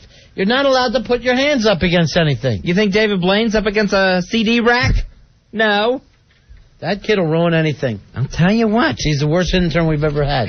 I can't even believe... I'm embarrassed that Wonder Boy's here. He constantly tries to cheat. You know where I'm going to send you? New York Health and Racket Club. And build up those calves of yours, those thighs. Something for his heels. Actually, work the heels a little bit. New York Health and Racket Club. Enjoy it all. Impeccably maintained pools, steam rooms, oversized Turkish rock sauna, soothing mineral whirlpool baths. All of it, the most innovative exercise classes in the industry, millions of dollars of cutting-edge exercise equipment, all for pay-as-you-go, no long-term contract plans. Pay-as-you-go, Fezzy. That means you're not stuck belonging to something that you don't want to anymore. It's pay-as-you-go. 1-800-HRC-BEST. That number, 1-800-HRC-BEST. Call the New York Health and Racket Club today. Ron, and Fez. 1027 WNEW. We're Ron and Fez discussing those international hand signals. And There's so many. When you do one, everyone knows what you're talking about, whether it's you have a phone call and you're holding your hand in the shape of a phone to the side of your head. Right. But no one ever, like we said, everybody has that thing if you need a glass of water, but no one has an international sign for I need a slice of pizza. Oh, that would be a good one. We eat a lot of pizza. I'd be doing that every night. And you think, do I need another slice? No one ever does that. Here is Jeff. Jeff, you're on Ron and Fez. How you doing, buddy? Hey, Jeff. Hey, buddies. How's it going? Cool. Hey, I got one that I've seen all my life, man. I've even seen it like in the Little Rascals and stuff. I'd love to know where the hell it came from. Okay, you do it like when you're with a friend and you're trying to put something over like on a third person. Yeah. So just after you say your BS, just so your friend knows that you're full of it and you know it, doesn't say anything, you put your index finger right under your eye and you pull the lid down, you know? You know, the international sign of, hey, don't blow it for me. You're in on this. Now, I remember when somebody there used to be a saying, like psych, and then you would do that, and I always thought it meant like a hooked, like you're hooked, like a fish hooked, like we've hooked you in. You know how people do that also, you know? They'll pull the side of their cheek. Right, but it's always like in the Rascals, like he turned to his buddy like as a co-conspirator, like don't say nothing. You know? But what did you grow up in the 20s? Yo, you never saw The Rascals. Yeah, I have. All right, my friend. Thank you. I've also seen, what's this thing? Where did it come from? Where you lay your finger on the side of your nose if you're, like, in on something. Yeah, it was not just. It's just. I think they did that in Paul Newman and Robert the Sting. Yeah, they would touch their nose. Right. Which means it's been done or something like that. It's been set. But yeah, that's crazy. I don't know where that comes from. Here's Jeff. Jeff, you're on Ron and Fez. Hello, Jeff. Ronnie Fezzy, what's happening? Yeah. Listen, real quick. First of all, Santa Claus also touches his nose. Little thing. That's how he gets up the chimney. Yeah. Well, that's also the sign for I need some Coke. You ever do that? Hey, Roy, you went around sitting alone and you just touch your nose there. It's like, yeah. Listen. Yeah. Hey, Fezzy, I gotta go to the bathroom. And you just touch your nose. Listen, what about the finger across the throat? That's totally... you're dead. That means I've sliced your throat, you're dead. Yeah. There's also the big choke sign. Somebody misses in basketball, whatever. You give them that international choke sign. Thank you very much, Jeff. Finger across the throat, or you can drag your thumb across your throat real slow. Yeah, and that means I'm going to slowly slice that thing off. 877-692-1027. Jim, you're on Ron and Fez. Buddy. Hey, buddy. All right, you stick your finger down your throat, I have to vomit. Well, that was also kind of done for an ugly girl when we were younger. Right, yeah. She's a real... Yeah, it's just something disgusting. Right. Yeah. That will induce vomiting. Not necessarily that you have to puke, just that, wow, that's a face that could really make you. Jim, you're on Ron and Fez. Hey, Jim. What's up, buddies? Yeah. Have you ever seen this from the mob guys? To show they're a mob guy, they'll push this nose to the side. Oh, that's true. And it's always done like this. Oh, his uncle, he's with... yeah, exactly. And Don't say anything. Because you don't want to say anything. Yeah, you don't say it. You just but do it. You do like the rudest, ugliest face you can make. Oh, you don't want to mess around with Anthony. He's... and you push your nose all the way over the side of your face. You bend your nose in half. I'd say, now as stupid as that is, I know you've done it yourself. Oh, sure. Yep. And it's something everyone knows. Yeah. Oh, I think we're time for some water over at the David Blaine Lookalike Challenge here. All right, our intern, in order to beat David Blaine, has been standing on an end table now for about 1 hour and 43 minutes. Yep. And he's having a couple of waters an hour. Just enjoying about a half of water every 15 minutes and having the time of his life. How you feeling up there, Thing 2? I have to go to the bathroom. Yeah, but other than that, how are the legs holding up? Oh, fine. You could do this all night, huh? Yeah, if it wasn't for the water, I'd be all right. The water's killing me. You're water drunk. I know. He acts like we've been giving him whiskey. The water's totally killing me. We put the hot spotlights on him. All right, do you notice that he talks exactly like the guy who used to be on ER? He's the real tall guy. He left ER a couple of years ago. And he was also on a basketball move. You keep talking for a second. Hi, how you doing? All right, don't be an idiot. But make conversation. Hi, Ronnie, how you doing? All right, shut up. I'll come up with it later. And quit calling him Ronnie. Yeah. Yeah, I know. Stop that. We're never going to be close enough for you to call me Ronnie. Matt, you're on Ron and Fez. Hey, Matt. Yeah, I got one. How you doing, guys? Yeah. Good, buddy. I got one that every guy in America should know. That's the whip sign, followed by the whoosh, whoosh. Yeah, the problem with that is it does take a sound effect. Right. Yeah. You have to make the whip noise, and a lot of times they'll even add the with the little claws going too. Right, yeah. All right. For the P-whip. Thanks. 877-692-1027. Mike, you're on Ron and Fez. Hey, Mike. buddies. Hey, buddy. You're my buddy. Real quick, I'm just driving home, right? And I'm in the car, and I'm listening to you guys. Yeah. And I'm doing every one of these signs. Right, you can do them along with us. And I'm laughing in the rearview mirror like a retard as I'm doing them. Well, we're doing each one of them along when people bring them up. It's ridiculous. And we've done a hell of a lot more than we've ever thought about, Fez. I was dying laughing. Anyway, what about the shrug and like the hands up? I don't know. Like, I don't know. Look, I got no neck. How could I know? Yeah. My neck is gone. Who was the first person that ever did that? Frickin' Quasimodo? But it does look like a guy who doesn't know. The guy looks like he doesn't have an effing clue. And then you got to put your hands out, too. Palms out. Yeah. I don't know. I don't know. Or you sometimes, Fez, you just give a quick one. You don't have to put the hands out. Just the shoulders come up. What do you want to eat? See, that's when you do it with hands, that's a big I don't know. Yeah. When you do it without hands, it's kind of a whatever. What do you want? You want to eat something? I could. I used to have a friend my neck hurts. When you'd say to him, you want to go get a cheesesteak? He would literally rub his stomach and think for a second. And it would always be, yeah, I do. You want to go eat a pizza? He would rub that belly and go, yeah, I would like to go eat a pizza. He wasn't even conscious that he was doing it. But it was like he had a gauge there on his belly button. He was checking. Yeah, there's room. Yeah, I could have some ice cream. I'm feeling right here. I'm a little empty. I can fill that area. Here's Anthony. Anthony, you're on Ron and Fez. Hello, Anthony. What's going on, gentlemen? What's going on? Yeah. I got a couple, actually. You know, limp wrist for fag. And what the hell did that come from? Now, when you do that for a gay guy, have you ever seen a gay guy actually come in with his limp have you ever wrist? seen him actually walk around with one of those? Yeah. You know? Now and what about the cash? Oh, yeah. You just rub rub your fingers together. When you rub your fingers together, like I'm broke. Well, it's two fingers against a thumb, and I always do it to Fezzy when we're in the cab, because I'll do my fake. Oh, I'm patting myself down. I'm broke, and I go, Fezzy, and I just do this. Fine. And that's what Fezzy pulls out his like empty pocket. You know what I mean? Like, hey, empty pockets mean I got no money. And he shrugs his shoulder like, Yeah, we're not saying, not only do you not have money, apparently you don't even have a wallet, according to you. What about this one? Yeah. One more, gentlemen. Yeah. What about, like, it's the reverse of the J.O. one? You put your arm out, and instead of doing the typical J.O. one, you do, like, a 180 on your wrist, and you ask your buddies if they got laid last night, and you put out the arm. Oh, yeah. You get a little... One of those? Because it's good. Did you get a...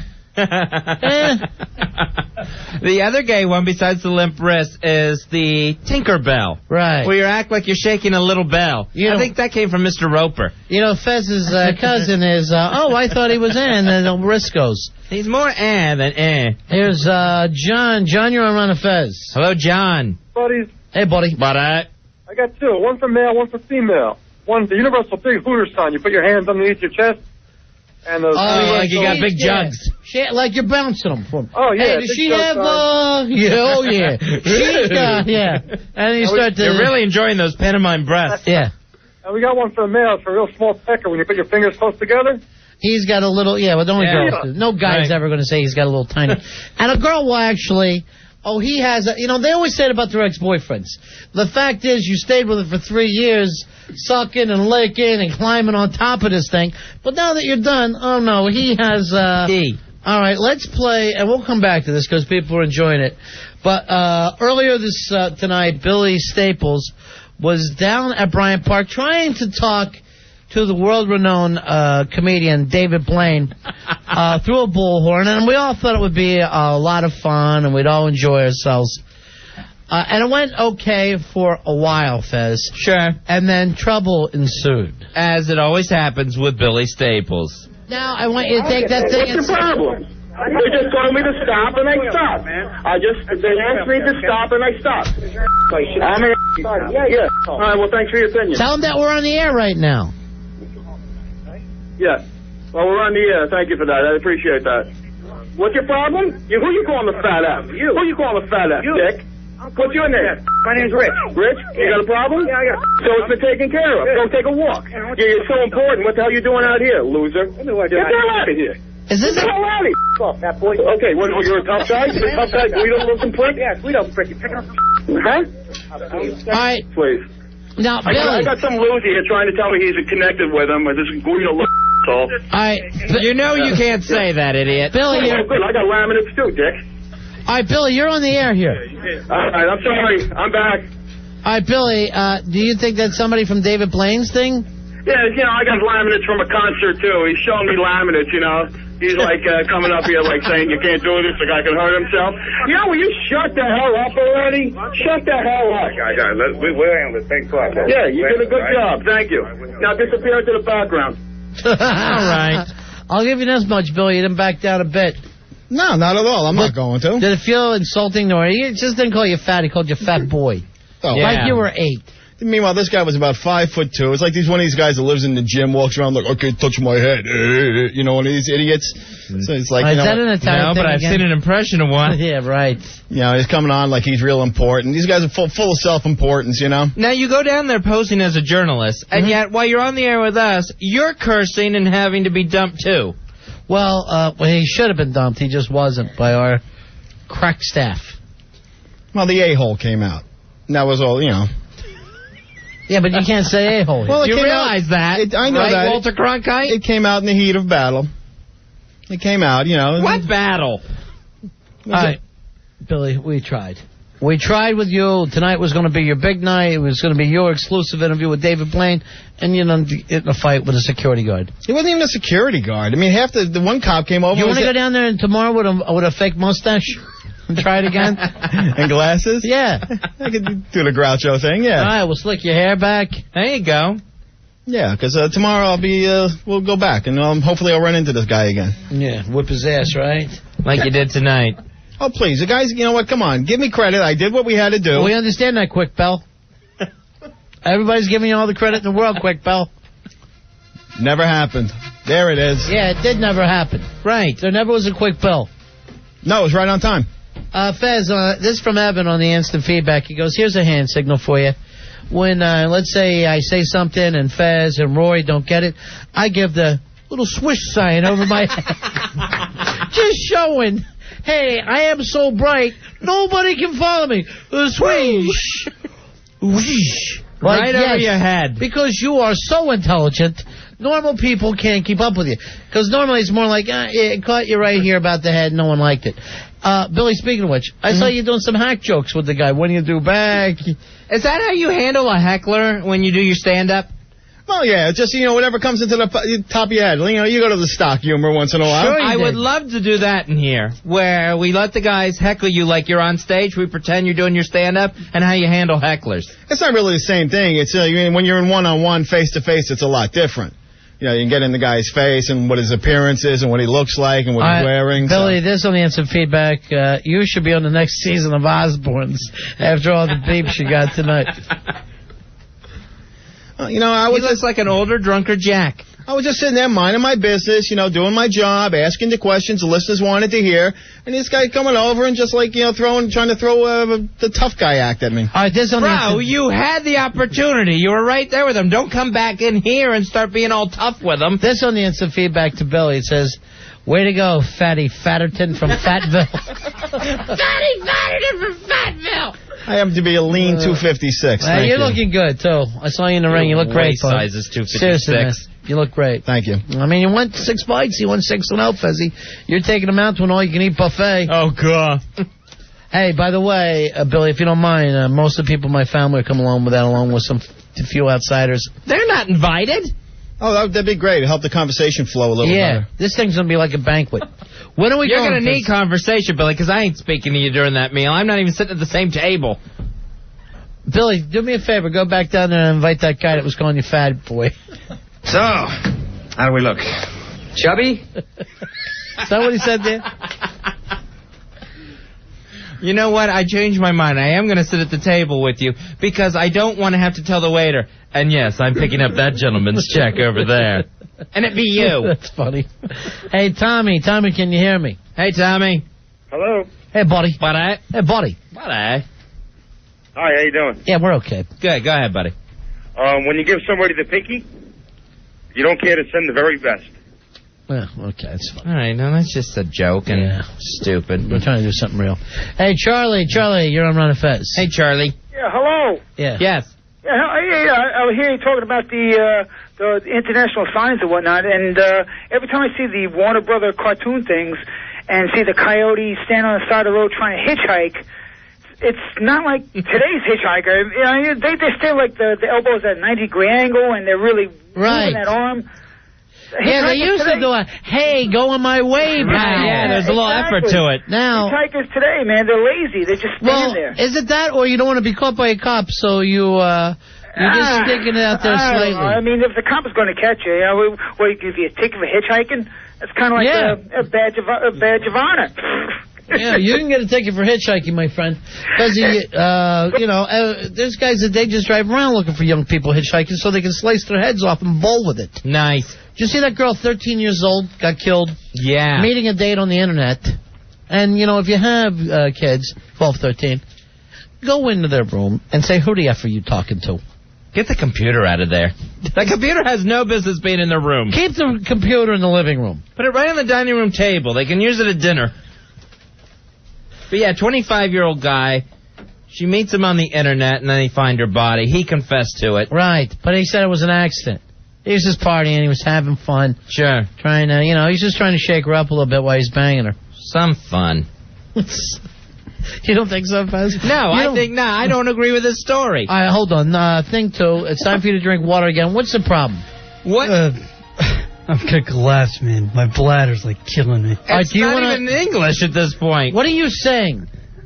I gotta go to the bathroom real bad, man. But you can't get off that for another 2 hours. You have 2 hours and basically 3 minutes to go. You think you want to go in a bucket? Do you want to hand me that garbage can over there? All right, get him a bucket and turn around because I don't want to see your peeche. You want to put some ice in it? No, not in that garbage can. That's our nice garbage can. Get him a regular bucket. No, not in a coffee cup. The whole thought of you're such a scumbag thing, too. All right, people writing in what that actor's name is, but I'm not sure. I'm going to look it up online. You drive me crazy with this. All right, I'll tell you who the actor was, Fezzi. Remember Contact, your favorite movie of all time with Jodie Foster? Right. He was the father. Oh, David Morse. David Morse from St. Elsewhere. All right, this son of a bitch turn around, thing, too. Don't start. Are you going already? Get the mic in there, Rory. Are you animal? You're going to go on the. Serious. I gotta go, man. When you gotta go, you gotta go. Here we go. Don't get it on the CDs. Ow! Quit looking in the window. Oh.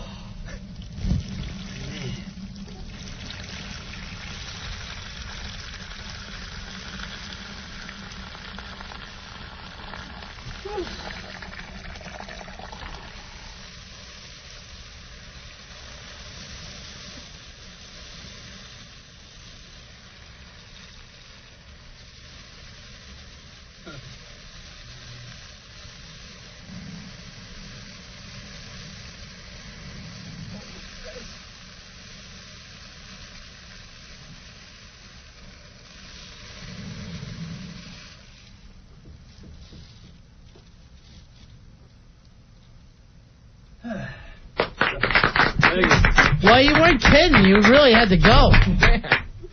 That sounded like that noise machine, the rain thing that I have that I sleep with. Oh. You sleep with Norton's thing. All right, take it outside. Someone's got to take the bucket. All right. Nice work, Now, Rory. because of that, you got to double up on your water. It's warm. Billy, how much to shotgun it? Save that for Norton. All right, now, you feel better now? Oh, God. And you think you can stay up there the last 2 hours? Yeah. All right, now, you picking up the David Morse sound out of this guy's voice, though? All right, now talk again. David Moore? No. Please don't. All of a sudden, he starts talking like this. Stop it. You're going to double up on your water now for what you did. For being a dirty, dirty intern. I wouldn't mind going back in time in that. That kid must have won almost a minute. Almost a full minute. 877-692-1027. Hey, Don, you're on Run and Fez. Hey, Don. Yeah, how you doing, buddies? Cardholder 690. Listen, how about if you're going to supposedly give it to somebody from the rear and you put both of your fists in front of you and move your hips? Oh, when I get done with her, I'm going to... That's true. That's very almost funny. like you're riding. Hey, Frank, you're on Run and Fez. Hey, Frank. Buddies. Hey, buddy.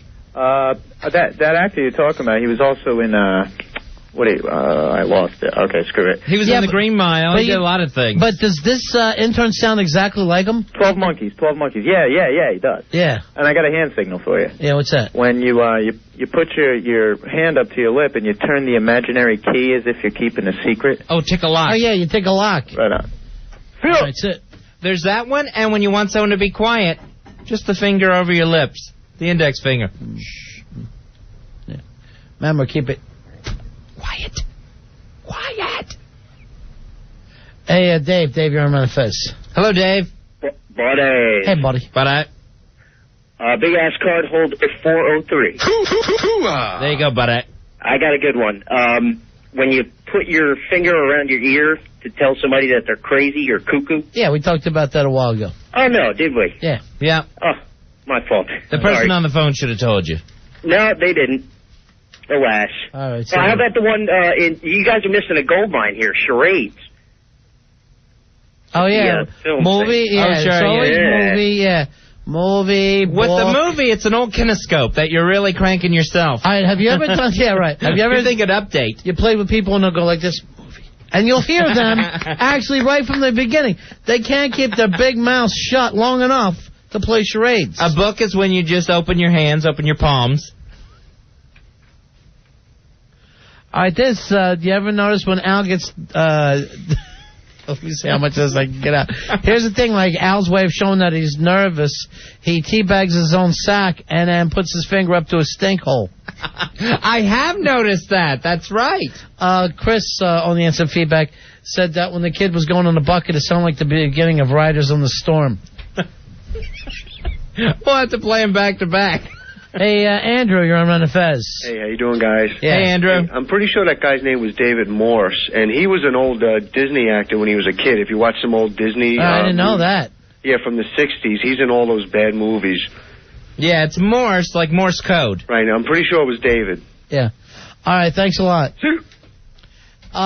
They're asking now on the instant feedback, and this is from Middleman, see if the intern can leak longer than Al can fight. Oh, nice. I think you could. When you said I really have to go, I didn't believe you, but you did have to go. Well, wait till you really have to go again. Then we'll play the actual Al's fight, and we'll see if you can last as long. No, you don't think that... I mean, that's even unusual for you, right? How long you went? Yeah. What was that? Al fought for like 26 seconds, right?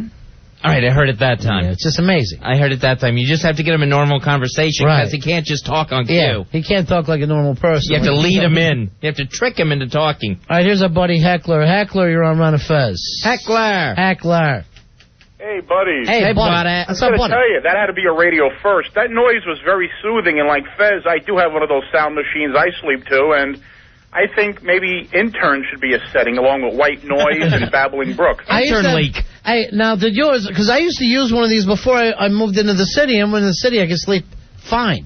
But when I'm in the country, I need those. But do you ever notice, like, they'll have, like, Spring Rain and Babbling Brook, and it's the same effing thing? Sure. I hate that. Now, I use the white noise. Oh, I don't know about the white noise. I use the thunderstorm.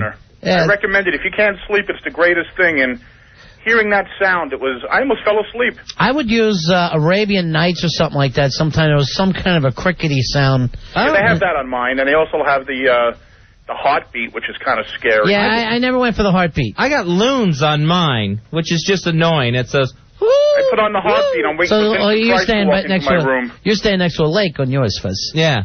But getting back to the motions with the head and the body motions, was there a better guy than James Bond? When he's at the casino and he wanted to hit, he just shakes his head. Yeah, he shakes his head. When he wants a new drink, he shakes his head. Now, that is another one. In Vegas, I try to just tap my finger on the table. Oh, when I want to hit, I'll just do this. Right. Like I'm too into this to actually talk. I think the head bob is like one of the greatest.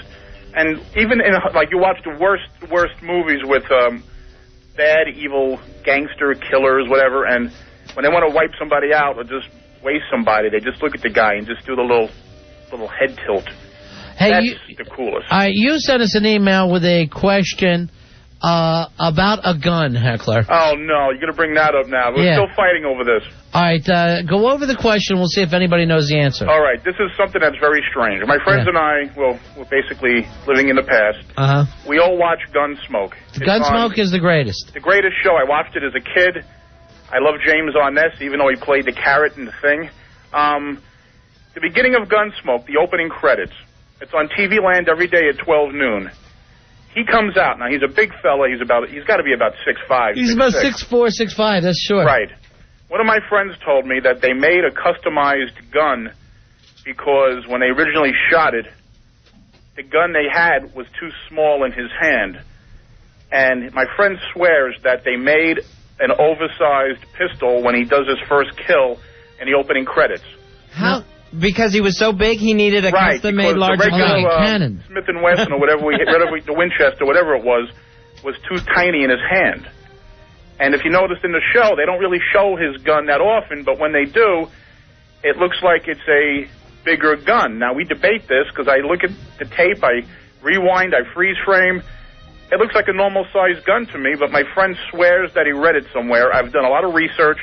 I hate when people say they read something somewhere. Well, that's what bothers me, too. Then it starts to get into that urban myth area. And if you watch the opening credits, it is a big gun, and he is a big guy, and he kills the guy, but nobody can answer the question. Well, how big is James Arness? He's a big guy. He's a very big guy. He's like 6'5". And half the time, he doesn't even show up till half the episode. Right, he was very busy in those shows. He just would but you know, the other weird thing about that, as the years went by, they stopped that murder at the beginning, the gunfight. Right. And he was just, I don't know, was he staring him down or something? As we got into the 60s and Vietnam got bigger, I guess. Especially when they did the colorization. Yeah. And it was like the barometer was Miss Kitty was getting really piggy looking. In the early days in the black and white, Miss Kitty was kind of hot. Yeah, she was pretty heavy by She was turning into Tammy Faye Baker by the coloration, by the color. But the question remains, is that a bigger gun in his hand in the opening credits? All right, we'll try to find out for you on that. Please do. It's TV Land every day at 12 noon. All right. I have no life. Things like this bother me. So what can I tell you? Thank you, Heckler. Have a great night, guys. All right, Thing 2, who was, start drinking up, Thing 2, too. Let's go over where he drank so much water he could no longer control himself. All right, we have that, Rory. All right, let's go. Turn around, Thing 2. Don't start. Are you going already? Get the mic in there, Rory. What's up? Are you animal? You're going to go on the... I gotta go, man. When you gotta go, you gotta go. There we go. Don't get it on the CDs. Ow, quit looking in the window.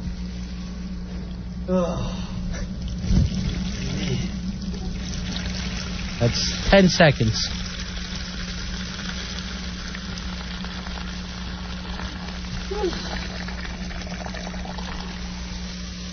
$20 seconds.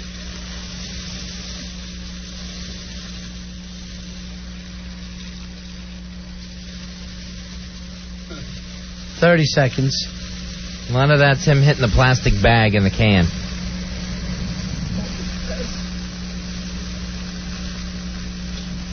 $40 seconds.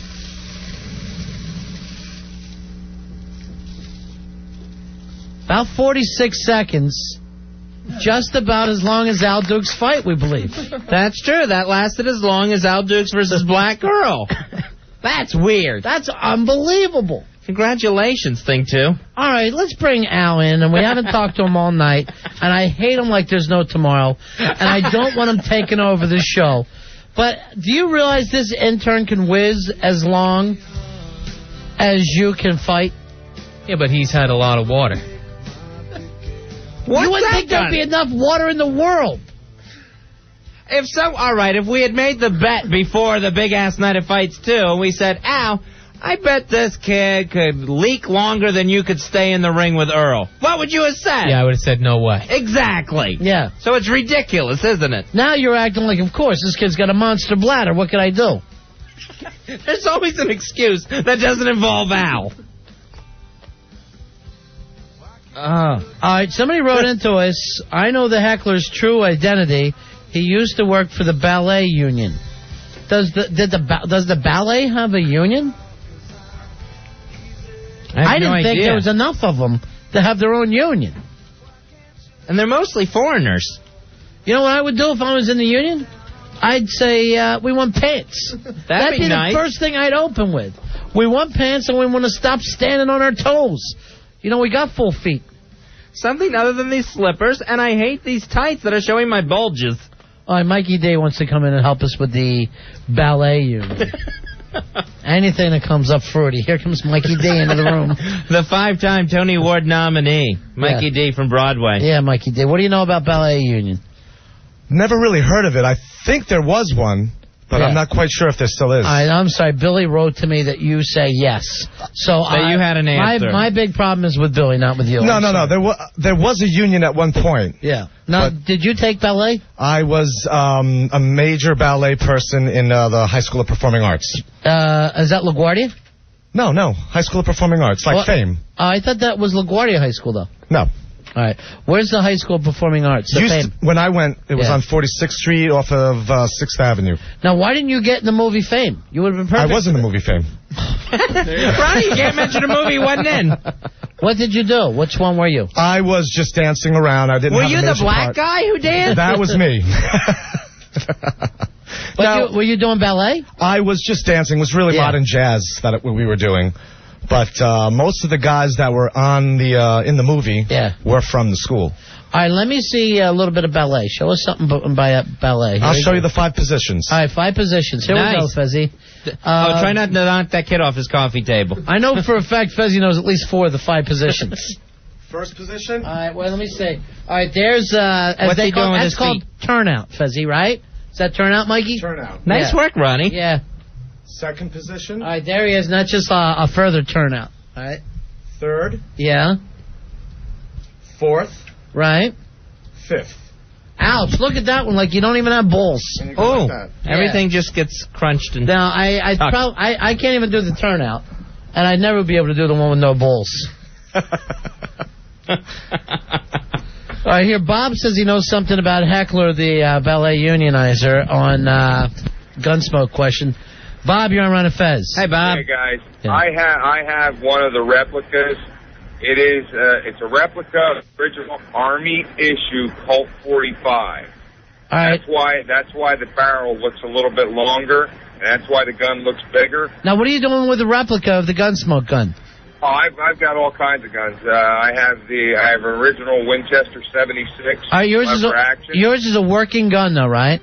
And you say replica. No, it's not a working gun. Oh, okay. The one I have is also a replica. But the Winchester, that's a working model.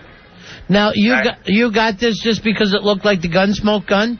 No. My grandfather used to collect guns, and this was one of the guns that he had in his collection that I inherited when he passed away. All right, so what do you think of that, Fezzy? So he's saying, in fact, Heckler is correct. It's just a normal gun. No, it's a normal gun. Is correct. Yeah. All right, not a custom job made because James Arness was such a giant of a man. Yeah, if they had given him the smaller guns, like just a regular, like a Remington, it would have been way too small in his hand. All right, there you go, Fez. All right, guys. It's not a big Hollywood freak suit. It's not a Hollywood freak gun. Here's Jay. Jay, you're on Run of Fez. Hello, Jay. Hey, what's up, fellas? Yeah. Hey, good time at the Big Ass Night of Fights. Thank you very much, my friend. No problem. I just wanted to say I saw Mike D there at the fight, and he looks like if Sammy Hagar and Dee Snider had a child. That's what the offspring would look like. Send him to ballet classes. You get the Sammy Hagar stuff a lot. Have you ever had short hair, Mikey? I did have short hair. And what was it like for you? I didn't like it. Yeah, let's say you just pull it back. Like if we were to shave it down, it would be great to shave you down one night just to drive everybody crazy at a gig. Even when you try to pull it back, it's still so curly, it's hard to tell. Yeah, it's tough. Yeah, now, kind of a Sideshow Bob thing, too. All right, here is Rich. Rich, you're on Run of Fez. Hey, Rich. It was an 1885 Remington repeater, not a Colt. A Colt is a girl's gun. Well, I don't know. Here's Charlie. Charlie, you're on Run of Fez. Hey, Charlie. Hi, how you guys doing? We love listening to you every night. Yeah, it's great to be here. Just wanted to let you know that they interviewed James Arness one night. He's 6'8". 6'8"? He's 4 inches taller than John Wayne, and John Wayne got him the show Gunsmoke because he didn't want him in the movies. He knew he'd be bigger than he would be. So the guy's 6'8". So I get you a series. Which back in, the 60s, Fez, basketball players weren't 6'8". He had to be gigantic all the way around. Because it's not like he was 6'8" in a beanpole. All right, we'll take a break. The ballet union guy, Heckler, is called back in. There's union problems at the ballet. Oh, no. The tutus aren't dancing. These aren't tutus. They're 4/4s, and my girls aren't going to do it. So we got to take a break, and we'll come back and straighten some of that out. Were you in the union? The ballet union? Yeah. I was too young, I think. Yeah. And I never did anything really professionally with ballet. Now, if we watch the movie Fame, will we see you, Mikey D? Like we could in The Godfather? Yeah, you probably can. Yeah. All right. And that's in one of the big dance scenes. I just watched one of those Where Are They Now? I guess the guy, the dancer, the main dancer guy in Fame, Leon, was the character's name. That was the black guy, right? Right. Yeah, right. He's dancing in Paris now and still using the name Leon whatever from Fame. I guess it's big in Paris? He's huge in Paris. Yeah. He was also in the TV series as well. Right. He made the jump. Right. And did a fantastic job. All right, let's take a break, Fezzy. We'll come back. How many waters has the intern drank since he's been replenishing? Do you know how many, Thing 2? He just finished his 5th one. He's on his 6th since now. he started whizzing, though. Oh, since he just finished one since he started whizzing. All right, let's give him another one to kill. Yeah. Because I'm very disappointed. I wanted you to go the whole night like David Blaine does without using the bathroom. And you had to go on one of your 46-second tirades. Why does he have to bend down to drink? That's why he has to bend his knees to drink. I don't understand. Well, it opens his throat, Fezzy, and closes his buttocks. All right, we'll take a break. We'll be right back. It's Ron and Fez. Ron and Fez, 102.7 WNEW. Our intern's turning yellow. Thing 2, he is on a coffee table, end table actually, standing up for the entire show, 4 hours straight, in tribute to David Blaine when he's doing it at Bryant Park. We're running Fez. All right, David Blaine, you've done it for 2.5 hours. You think you can pull it off for 36 hours? No. Because I wouldn't mind leaving you there. Seriously, it would be really great for the show. You don't have to drink this much water. If you got to drink the water if you can't do it. You think you can? No, my legs are starting to give out, actually. Where's it hurt right now? My toes. David Morris. That sounds just like him. All right, Heckler's on to tell us about being the ballet union. I didn't even know he did ballet, Fezzy, but he apparently was the ballet union shop steward. Heckler. Gentlemen, I have returned, and I'm just curious, like, how did this come up that somebody mentioned me? I guess they recognize your voice. Okay, well, hello, whoever it was. That's the email voice of me. ballet. Unless it's somebody I owe money to. It's Jimmy Fingers. There is, in fact, a union. Entertainment unions in general, there are many. I've worked in television. I've worked in the record industry. I have worked in the performing arts, as we like to call it. Uh-huh. As you know, you guys are probably AFTRA members, which is TV and radio. We are AFTRA. You have Screen Actors Guild, SAG, for film, and you have Equity for Broadway. Oh, that union's the SAG? That's SAG? Equity? No, Screen Actors, they call it SAG. Oh, I joined the wrong one. Damn. Okay. Then you have Actors Equity for Broadway. Nightclub guys even have unions. It's called the American Guild of Variety Artists. So that would be like comics? I believe so. A lot of strange... I know the comics tried to start a union in the 80s, and it didn't work out. Well, they can join it. It's called AGVA. Uh-huh. And finally getting back to the ballet union, this is going back a while. I was employed there. This is going back a bit. It's the American Guild of Musical Artists, and it's a national union, and they represent opera, ballet, stage managers, choreographers, and basically they cover Metropolitan Opera, every major opera house in the country, and every ballet and dance company, any major ballet and dance company around the country. Who are the backstage guys belonging to that are like... Oh, those are all the stage-hands. Those are the guys in New York. Let me say hi to all the guys in Local 1. IATSE. And what is that union? That's the IATSE. IATSE. Yeah. And they do all the work at the soap operas. They work at the State Theater in New York, Lincoln Center. And they get pretty decent money for doing it? Great job. They also do Madison Square Garden, and I know a lot of the guys from Local 1. I used to work on a soap opera years ago, and great job. He was Phoebe Wallingford on All My Children. I'm a pretty good union guy here. I believe in the union cause, and I did time at the union. Like I said, is this your first union? AFTRA's my first union. This is my third union. I belong to the Bartenders and Restaurant Union. Not a very powerful one. And then when I was 18 and I was a material handler for Ship and Shore, I belonged to the Ladies Garment Workers Union. Oh, nice. Look for. And we had our own song. That union label song, which we used to love. Look for the union label. Yeah, they're right on 55th and Broadway, their office, by the way. Now, Heckler, when I was just born, I wasn't even 1 year old, my mother carried me on the picket line for the International Brotherhood of Electrical Workers. Wow.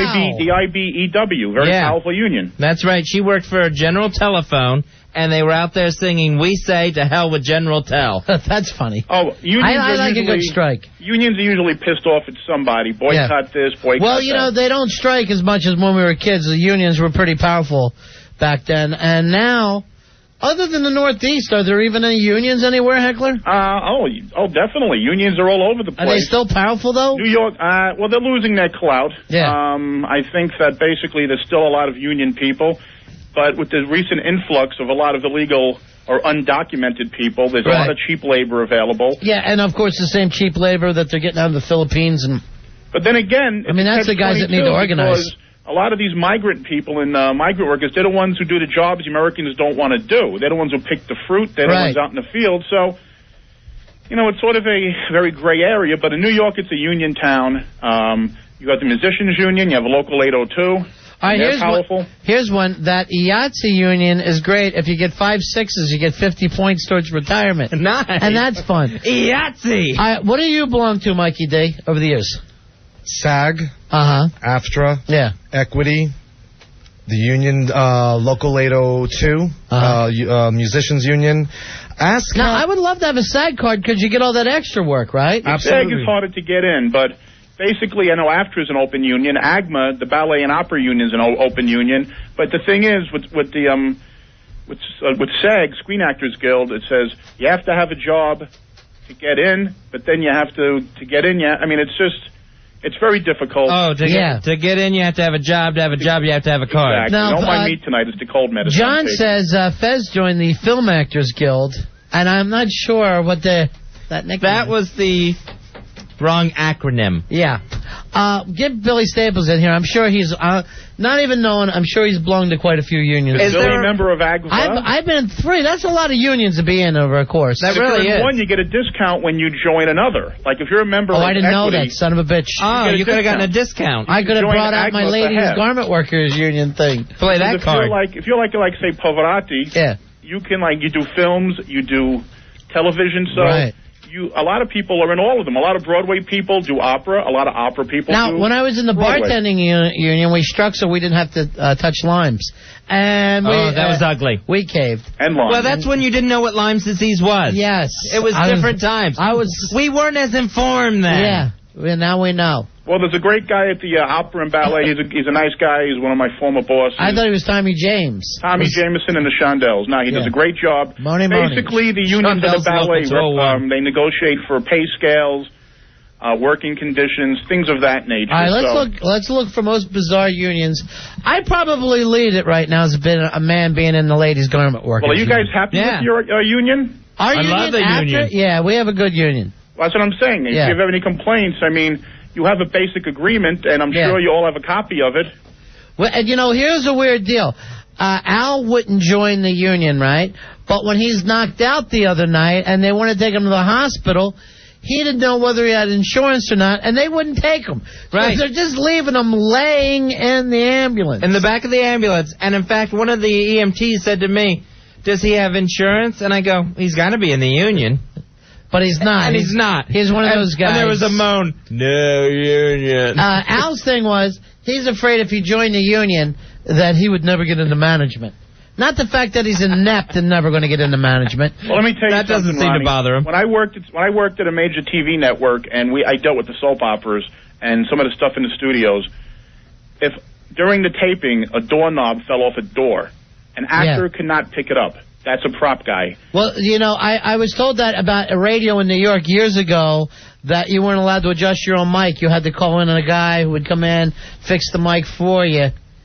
I couldn't keep my hands off of it. Well, that's how it works. At one time, you weren't allowed to touch they work hard. Yeah, you weren't allowed to touch the turntables either. Right. Somebody actually had to run the board. The announcer wouldn't be running the board. One guy would be running the board, then the announcer would be in the other booth.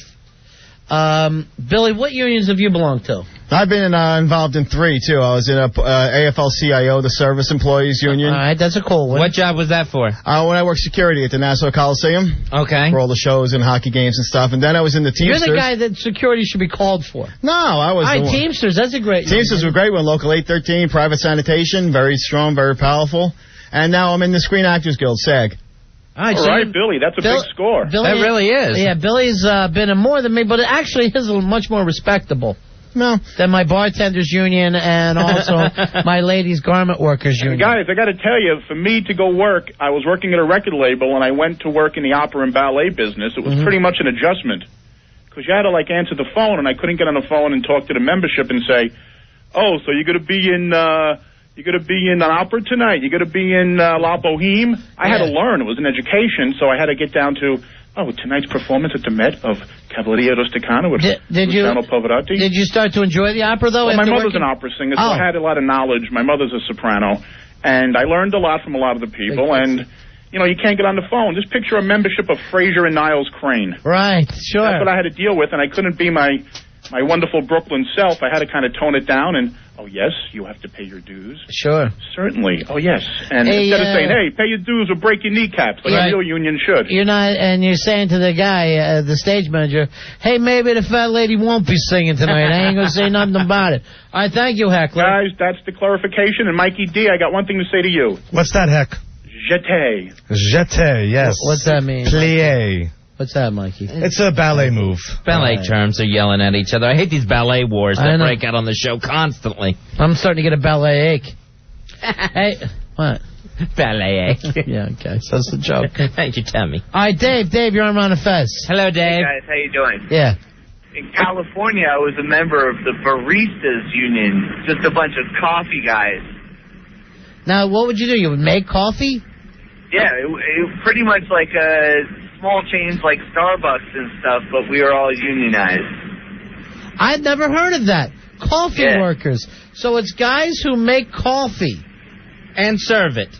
Right. That's a bizarre union. All right, thanks a lot. I've never heard of that one. What about you, Hawk? You a union guy at all? You belong to any unions? Yep, I'm in AFTRA. That's all? Yep, that's Never it. belonged to another one? No, I've never had a job where there was a union around. Yeah, right. Scumbag. You had to be reported for the job you did a big-ass night of fights, too. Reported to the union and drummed out of it. Seriously. They ought to treat you like Brandon at that union. Uh-oh. You were awful, Hawk. Just it was extremely bad night for me, I admit. You didn't do you? try. I'll admit it for you if you have trouble finding the word. No, it's bad when you're the one on stage dressed as the nature boy and you're hearing some other kind of music playing. And the music from the Cruel Circus, Pee-wee's Big Top, is playing. Now, Rory, do you belong to our union? What do you belong to, Rory Hampton? I'm part of AFTRA. Yeah. That's ours. Because I thought maybe your dad wouldn't let you belong to a union, a little Republican out there on Long Island. No, he allows that one, but only that one. Is that right? Yes. There should be a judges' union. He said he likes AFTRA, but he doesn't like any of the other unions. What's his problem with unions? You know, being a judge, he's against all the unions because he's always having to fight against them. Why should a judge fight against a union? They're for the people. I thought a judge would be for the people. He's a union breaker. He doesn't know what he's even saying over there. Yeah, he's trying to act like his dad is some trust buster. Trust buster. He wears a truss. It doesn't mean he's a trust buster. He's got a hernia. And there's Al Dukes, 33 years old, not knowing whether he has insurance because he refuses to join the union because he thinks the bosses will be mad. He doesn't want to be perceived. All right, Billy, you were telling me that you know a dancer, a tea dancer? Yeah, a stripper I used to kind of hang with. They said that she actually joined... Guy or girl? Girl. Actually joined the strippers union. They actually have an exotic dancers union. Wow. I was like, wow, that's pretty cool. Did you see her card? She didn't know where to carry it. She kept it in her butt cheeks. They print them on pasties. What happened to the unions, though? They used to be everywhere. I'm thinking, what was it, about 4 years ago? The UPS guys went on strike. Remember that one? That's the last, other than athletes, that's the last big strike I can think of. Well, you know, the last strike that it seemed like it was the total downfall of the union was the airport guys. Patco, whatever. The air traffic controllers. The air traffic guys when Reagan broke them. Right. And, I mean, he just snapped them like there was no tomorrow. Hey, my instant feedback's not working, boys. If there's something Can you wrong. boot or something? Yeah, something wrong with the computers. My AOL or my instant feedback ain't working. I don't have a clue what I'm talking about. Just yell boot. Yeah, just boot. Boot something. Do me a favor. Boot and then reboot. 877-692-1027. If there was some kind of, the fact that Al isn't in the union should mean we should be able to fire him for no reason. Yeah, without cause. I think it's time for the intern to drink. Drink and stay drinking. They need an interns union so they don't have to stand on a coffee table and drink waters all night. He gets another bottle of water here. Hey, Patrick, you're on Run of Fez. How you doing, guys? Hey, Patrick. You just touched on it. Reagan destroyed the unions with the air traffic controllers. I mean, he crushed them like there was no tomorrow, and it seemed like everybody stood up for him. Everybody acted like good. Unless you were flying on the planes. Yeah, right. Then it was a scary situation. So remind me, that wasn't a case of he ordered him back to work. He just fired everybody. He just did away with the union itself and said, okay, everybody who's out on strike is out. And we got all new guys. Yeah, and all the workers wanted was some time off. They were putting in like 60-hour they were exhausted. days. These guys were exhausted, and they're going, they wanted better working conditions. It's not like they were acting like, okay, we want to make as much money as Major League Baseball. We all want our own planes. They're going, we're nuts. We're going out of our mind here. We need better working conditions. They went out on strike, and that was it. All right, here's Cordell. Cordell, you're on Run of Fez. Hey, Cordell. Oh, yeah. Yeah, buddy. But I just want to let you guys know, like 2 years ago, my Union Screen Actors Guild commercial division, a year. We were out a year on I would see you guys on strike on Broadway, and I stopped watching commercials because of that. Oh, God bless you. Anytime a commercial would come on, I'd click. Yeah, and you're watching them full time now, right? Yeah, now I'm back into it. Yeah, and enjoying. If they can get an all commercial station, maybe we can all sit back and enjoy it, huh? Cordell, have you done any big commercials that we'd know? Oh gosh, yeah. I was the Shady Brook Farm guy out there, and right now I got a Preparation H out there, which I'm really proud of. Thank you. That's what you want to be, is the guy with the itchy ass. Well, now, Cordell, do you only work commercials, or do you work... No. As an actor, you do anything you can find to do. But that's a big part of the way any kind of working actor would make money, right? Well, yeah, if you want to be a middle-class kind of guy, that's what you do, if you can. And the problem was that they were leaving the country with a lot of the commercials? Was that No, they were offering, a lot of the major commercial players were offering a deal to us that was so small it was an insult. No one could make a living off of it. So we had no choice but to strike for a year. But the repercussions have hurt the union. In what way? Well, the business never got back to New York like it was. A lot of people went back to L.A., a lot of people went up to Canada. We lost it out to the regionals. And then 9/11, of course, happened, and things got real slow here. All right, thanks, buddy. Thanks, God bless you guys. See ya. See, that's the scumbag part of this, and I hate to see. I don't watch any movie that's shot in Canada that's supposed to be in the United States. That's my new thing. Okay, if you say you're in the United States, if you say, all right, we're a movie and we take place in Montreal, we take place in Calgary, fine. I got no problem with that. But when you're acting like, okay, we're in Chicago, but you're driving around Montreal, that's just wrong. That shouldn't happen. No. You're not fooling anybody. And you're going on cheaper locations to screw American workers. Yeah, why not just say, okay, this is what it's like living in Calgary. See how many people watch your effing movie. Here's Jim. Jim, you're on Run of Fez. Hey, Jim. Yeah, buddy. Yeah. Communication Workers of America, CWA. Yeah. Yeah, we had a strike 2 years ago. And keep your eyes on the news in the next 2 weeks. You're going to hear a lot about it. All right, here's the deal, though, with the phone. Since there's so many phone companies now, has that kind of hurt the union? Yeah, we sort of lost a lot of our power. Yeah. Yeah, because, they're just a lot of GTE. They merged with Bell Atlantic. Right. They're a non-union shop. They're trying to bust us right now. Yeah, see, that's the problem. There's no real strong union anymore. Nah, we lost whatever strength we had. They're looking to lay off. It's against the contract. So in the next 2 weeks, we should make the news. All right, we'll keep an eye. Give us a call back, all right, Jim? Hey, no problem, man. Take care, guys. All right, say, here's Joey. Joey, you're on Run of Fez. Hey, Joey. Hey, what's up, fellas? Hey, buddy. What up?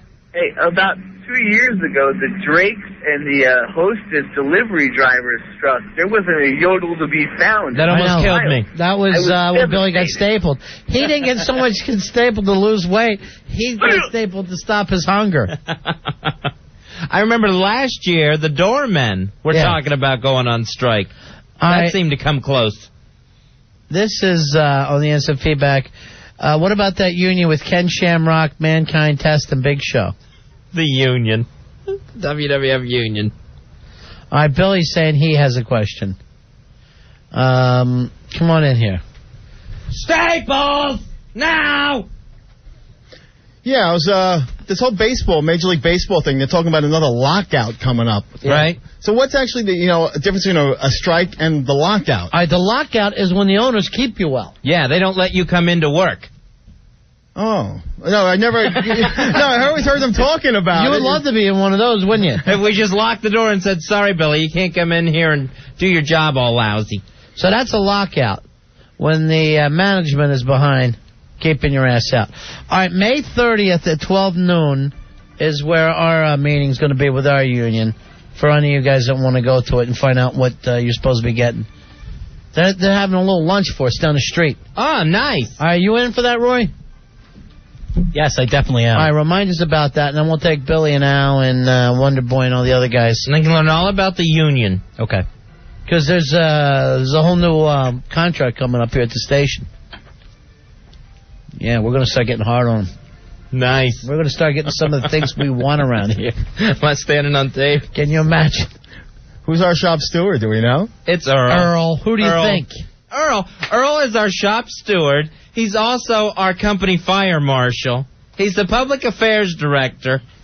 He's everything that nobody else wants to do. All right, I'm going to make Rory our shop steward for our show. Nice. And, shop steward or sergeant at arms. It's at Kennedy's at 327 West 57th.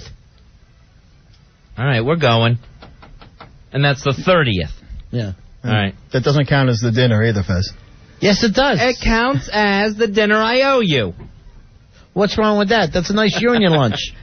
Here's Brenda. Brenda, you're around a Fez. And don't fall on anyone. Hey, Hi, guys, Brenda. how are you? I belong to the teachers union, and there was that big strike in Middletown, I think just a few months ago when all the teachers started getting arrested. Now, what do the teachers want? An extra 3 months off? Summer ain't enough? They also want winter apples. They want summer and winter off. No, we just want to have our insurance for free, Yeah.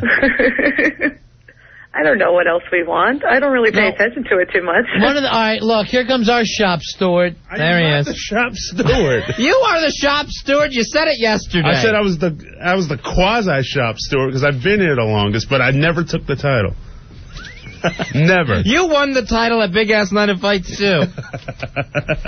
Hey, are we ready to, that something's going on between NEW and the union. I'm ready to, The usual. Yeah.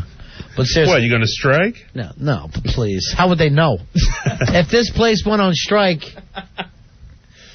Any day they inspected this place, it looks like it's on strike. Half the guys that work here are off half the time. What's up with Thing 2? Thing 2 is trying to be David Blaine. It's an honor to David Blaine. He's been on that end table for, going on 3 hours now. Just 10 minutes shy of 3 hours. How you feeling, Thing 2? Like hell. Why? What a baby. Feet are killing me. That's all right, though. I'm going to stick it out another hour. Ew. All right, but the last hour, remember, like with David Blaine, we're throwing stuff at you. Right. Did he wet himself yet? No. He used the trash can like an animal for 46 seconds. You want to hear it? No. It's really gross. Hey, Jesse. Jesse, you're on Run of Fez. Hey, Jesse. Hi, guys. Yeah. Thank you guys for saying that films that are supposed to actually be in New York should be filmed in New York, because I'm a location scout, and people need to know how much money and stuff we bring to the city when we film here, and to stop complaining about it. Oh, you're taking our parking. Oh, why can't we walk on the street? You know what? I love it when it happens. Yeah, I love when I go down the street and I see a movie being shot. There was one a few weeks ago in front of the Carnegie Deli. What was that? Murder at the Carnegie Deli? No, that actually happened. Oh. Upstairs. I shouldn't have tried to be an extra. Yeah.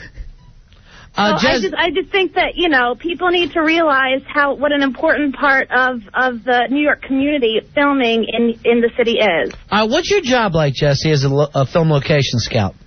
It's fun. You meet different people all the time, and you see different stuff. You get to see the insides of people's apartments. What's your background? How did you get a job like that, though? Well, I was originally actually in theater, doing theater management type stuff, and it's just the kind of thing. One thing leads to another. You know the right kind of people, and there you go. Who would call you, though? I mean, you get a call from Scorsese, or who calls? Well, I've actually never done a feature, but I've done some commercial work, and it's just, again, friends that are in the business need somebody, and they give you a call, and I also do a lot of work on a television show. Jesse, let's say someone called you and said, we need to shoot inside a Chinese restaurant. There's a million in the city. Where would you start? What would you do? Well, it depends. You're probably, they're going to know where they want to start looking. I would say this, if I'm a film location scout, I'd be like this. You may want to shoot in Times Square. Central Park seems like there's some beautiful spots. And then in front of the Statue of Liberty. We'll do it. And then we'll just get some shots from Roosevelt Island of the skyline. Right. And something coming across the Queensboro Bridge. Yeah, right. Everybody's always driving across the 59th Street Bridge. Every single movie, there's the car going over the bridge coming into the city. No one ever comes in through the tunnel, over the GW. They're always coming over the 59th Street Bridge. What is it, Billy? I did that in a TV spot for the post office where I actually had to drive a checker cab over the Verrazano. Can you imagine anybody duller than you telling this story? That was exciting. We're telling the 59th Street Bridge story, and you're talking about the Verrazano. Why don't you just say, oh, by the way, Ron and Fez are two liars? No, I'm just... Jesse?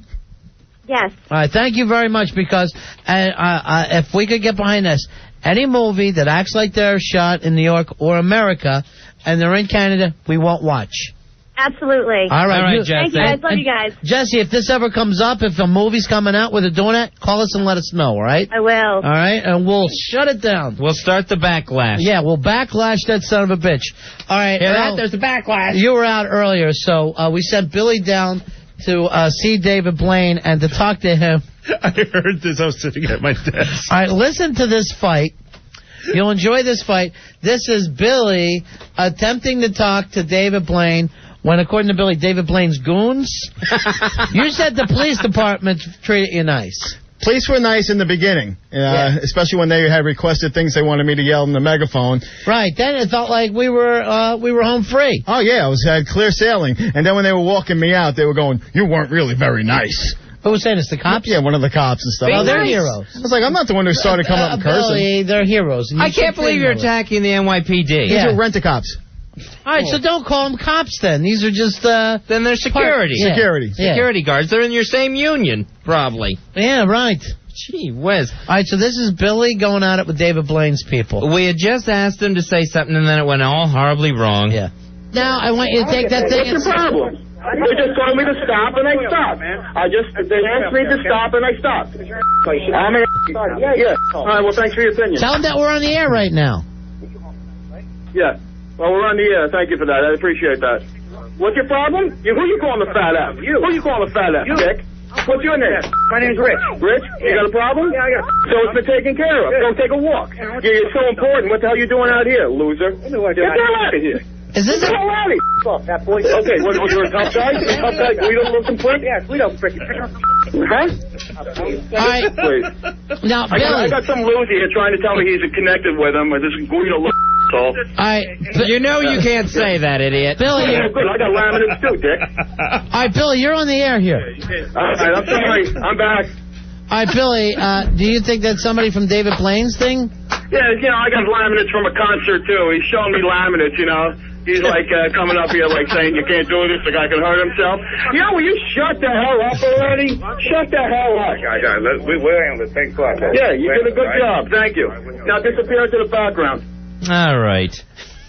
So pathetic. I love the fact that he at one point comes back and says, all right, I'm back. Even though we've heard the whole F-bomb conversation. Right. Now I'm back on the air. What did he think? No, that he was you away? told him that you were on the air. Yeah. And he goes, oh, I'm back. Where did you go? What an idiot. All right, Mikey D, by the way, when he did Fame, yes, that was all done in Charleston, South Carolina. The entire movie Fame. Let's see your feet turn out, Mikey. Position And 5. There we go. Look at him. And there he goes, right into it. I was trying it during the break. What is it that you Messed want, myself. Al? You're hanging around like impending doom. No, don't. I have a. No, don't hit. Wow, who just had a flashback to childhood? I have booked a guest. Oh! Thank you. Wait a minute, let me guess. It's David Blaine, high atop. No. One of the Star Wars people. No one. All right, who's got a new album coming out? You got Moby on for. Oh, nice. No, it's not Moby. It's someone from Spider-Man? Oh, No. nice. Oh, Kirsten Dunst. Toby Maguire. No, neither of them. Norton. No. Here you Not go, even boys. Norton? I have Marvin Todd, he's an author. He's going to tell us about birth order and how that affects your lives. Why the hell would anybody care about that? It's an interesting type of thing. Just like if you're the first child. Who was Marvin Todd in Star Wars? All right, where were you born in your family? I'm the middle child. Which is what? 2 out of 3? Yeah. All right, they say And that they kept one trying. Ends up getting beat up a lot and whizzes themselves and splooges every time they get a lap dance. The middle child is what? Because I'm 3 out of 4. Yeah, I'm 3 out of 4 too. Let's say, Earl, what are you, 9 out of 18? You came right after Rochelle, right? Yeah, stop it with the... Actually, I'm 8 of 8. 8 of 8. Nice. You're the baby out of a very big litter. All right, Mikey D, where are you? The second of 2. Ah, the baby. Rory, I'm going to say middle. I'm 4 out of 5. All right, so that's late middle. Yeah, that's Hawk, weird. you're 1 out of 1, I'm guessing. Nope, I'm 2 out of 2. Really? And I'm going to say thing 2, older sister and younger sister like a fag? No. That's what Al has. Oh. Is that why you throw that way, Al? His sisters taught him. I would say thing 2 is actually 1 out of 2, is what I would guess. I'm the youngest of 3. All girls?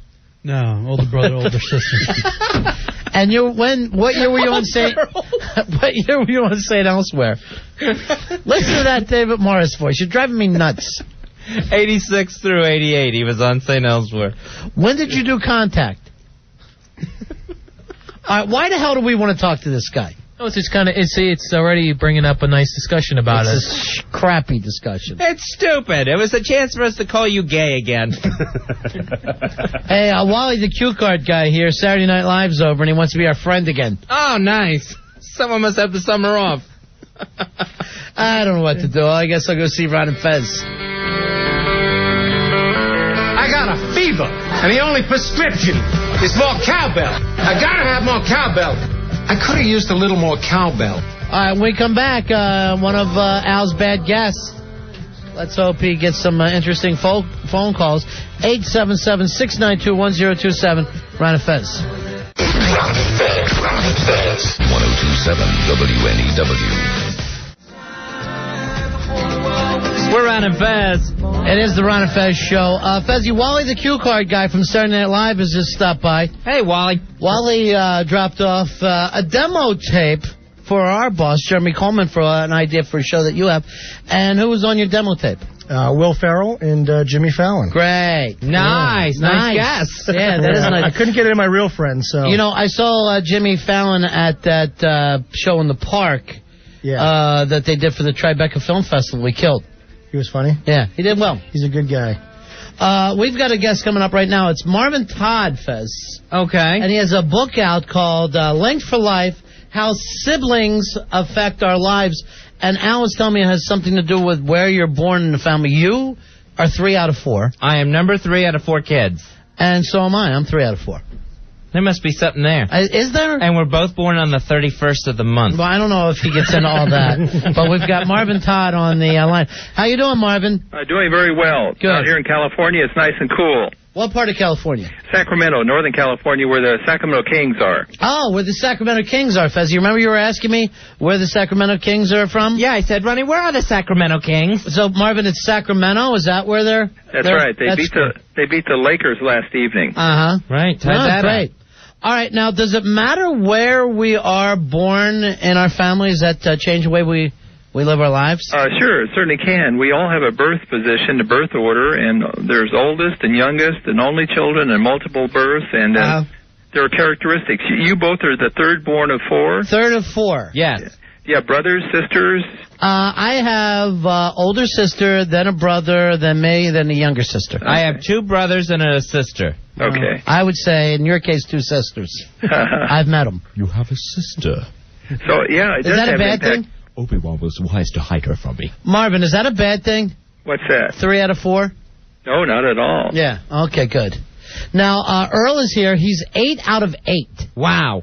And are you even close with the people in your family, Earl? Yeah. How could you be close to the older ones? How much older is your oldest sibling than you? 60 years. How many years? 12 years. 12. So 8 out of 12 years, Mom was hatching an egg. Yes. No twins? No twins. So Pig Bone was first. Pig meat. Pig meat. I'm Pig sorry. meat, Martin. Pig Where'd bone. that come from? Ham hog with egg. Let's check with Wally. Wally, where were you and your family? I know you got a brother. I'm a middle child. Yeah. I was my brother was older. I was middle. My sister's 2 years younger. Oh, boy. She had a nightmare life, right? With 2 older brothers. Oh, my Lord. Yes, she did. So, Marvin, what would you say out of people that are 3 out of 4? The third born out of 4? Well, I would ask about what's the spacing, how many years between each of them? I got news for you. My sister is like 10, 11 years older. Then my brother is 7 or 8 years older. Then finally I come along like a stranger. Sure. Yeah. And then luckily they had I had a sister, or else I was completely forgotten about that. And how close is your younger sister in age to you? I think she's 3 years. So you would be more like the oldest brother of a sister because there's 7 or 8 years. Yeah, until the other 2 come around. Right. But no one in my family's close. Literally, Thanksgiving, there's name tags. We get together once a year, and everybody's like, and you are... Oh, so you're Ron. Yeah, and I'll go, I'm your brother. So is that a good thing or a bad thing, Mark? Well, my experience has been that siblings stay pretty close to each other because for most of us, the longest relationship we will ever have is with our siblings.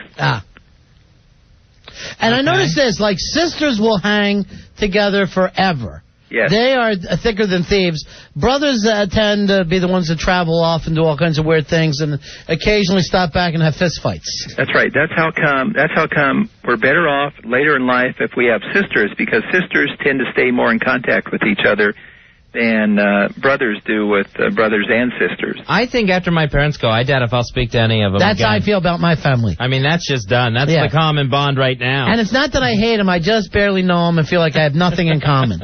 Yeah. They'll find me, though. Yeah. They always do. Well, it sounds like your family may have a good sense of humor, so you can approach them from that perspective. You would be shocked. You would... Actually, in my family, when I got that class clown thing in high school, my entire family, they didn't know it until they saw it in the yearbook and then went, for what? What do you say over there that's so funny? They have no sense of humor at all. Now, you may have to educate them about how humorous you are. No, they wouldn't believe it. They just say smartass. Now, Fez, you said your family kind of goes half and half with being funny. They're very split down the middle. My father, myself, and who would you say? My sister? Your brother Trevor. Trevor's funnier than my sister, And then the other 3 of them, my mother, my brother, my sister. Yeah. Ew, they couldn't do a joke to save their lives, and every joke goes over their heads. Your sister's not funny, but she is talkative. Oh, yeah, she'll chat up a storm. Yeah. Our phones have just blown up here. They are going crazy. I guess people want to know. Do you mind taking some calls? No, I'd be glad to take some calls. It's Marvin Todd, Linked for Life. How our siblings affect our lives? And I find this really interesting, Fez. Okay, the original title of my book was My Brother Ran Over Me with a Tractor. That's a good one. That's some kind of a joke. Nice. No, it's true. I'm sorry to hear that. When I was 7, he ran over me with a tractor.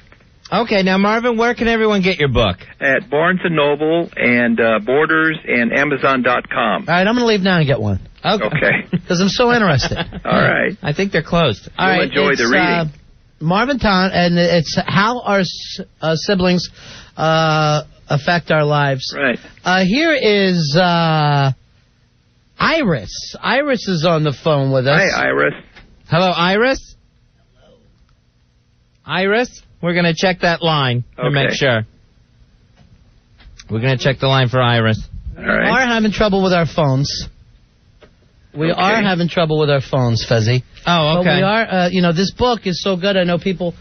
Linked for Life, How Our Siblings Affect Our Lives. All right, now let me go.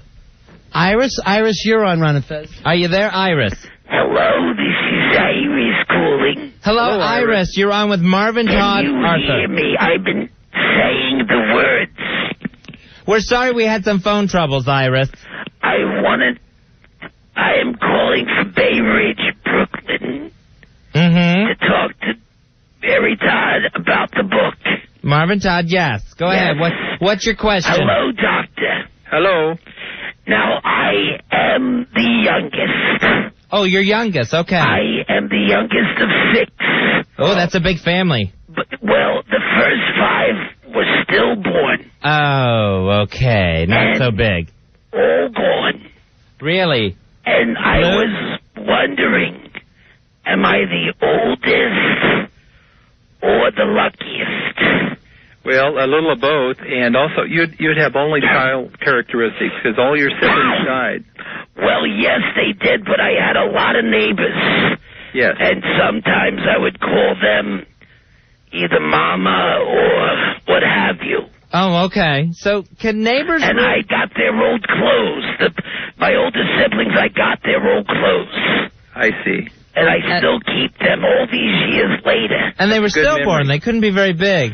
No, they were small clothes. They were tight. Yeah. Now, but luckily, my parents thought ahead. Now, Marvin Todd, can neighbors or friends be considered your siblings if they're really that close? Sure, certainly. Cousins, friends, neighbors. If a child is an only born... In that case, I think my brother had sex with me. Uh-oh. Maybe it was just a neighbor. It was the Iceman. This was years ago in Brooklyn. Oh, and the Iceman cometh. And he did. Yeah. On my face. Oh, jeez. All right. So, I wouldn't count him as a sibling. 8 years old. That all. Doctor. That's creative, yes. The other part of it's a 2-part question. Oh, can we please have the second part? Part 1 is... I thought that first part was the part 1.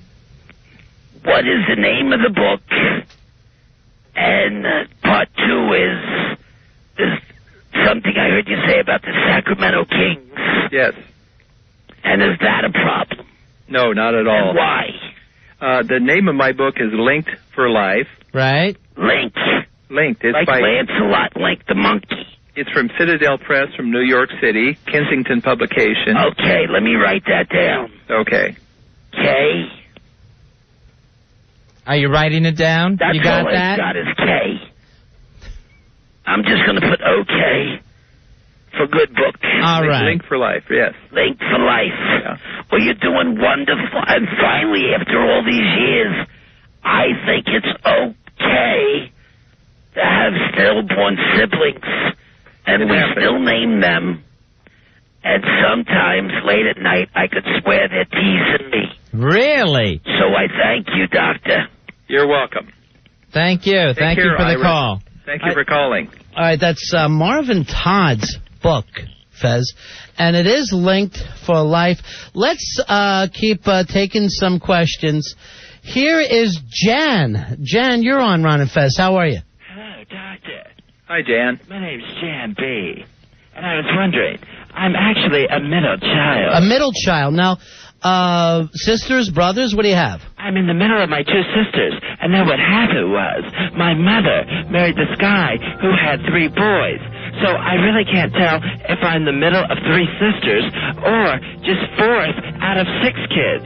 I don't understand how it works. I guess there's a lot of families like that now, Doctor, that are, kind of 2 families together. Do step-siblings count? Sounds like the Brady Bunch. Excuse me? Really? Sounds like the Brady Bunch where the 2 families blended and got together. I guess that's one of the reasons why that show came out, I guess, because it's more and more common, right? Sure. Blended families are pretty common. And also, it depends. Jan's asking the question, what's the impact? It has a lot to do with what ages the children are when the blending occurs. Well, actually, my own question is, should there be a boys' clubhouse and a girls' clubhouse?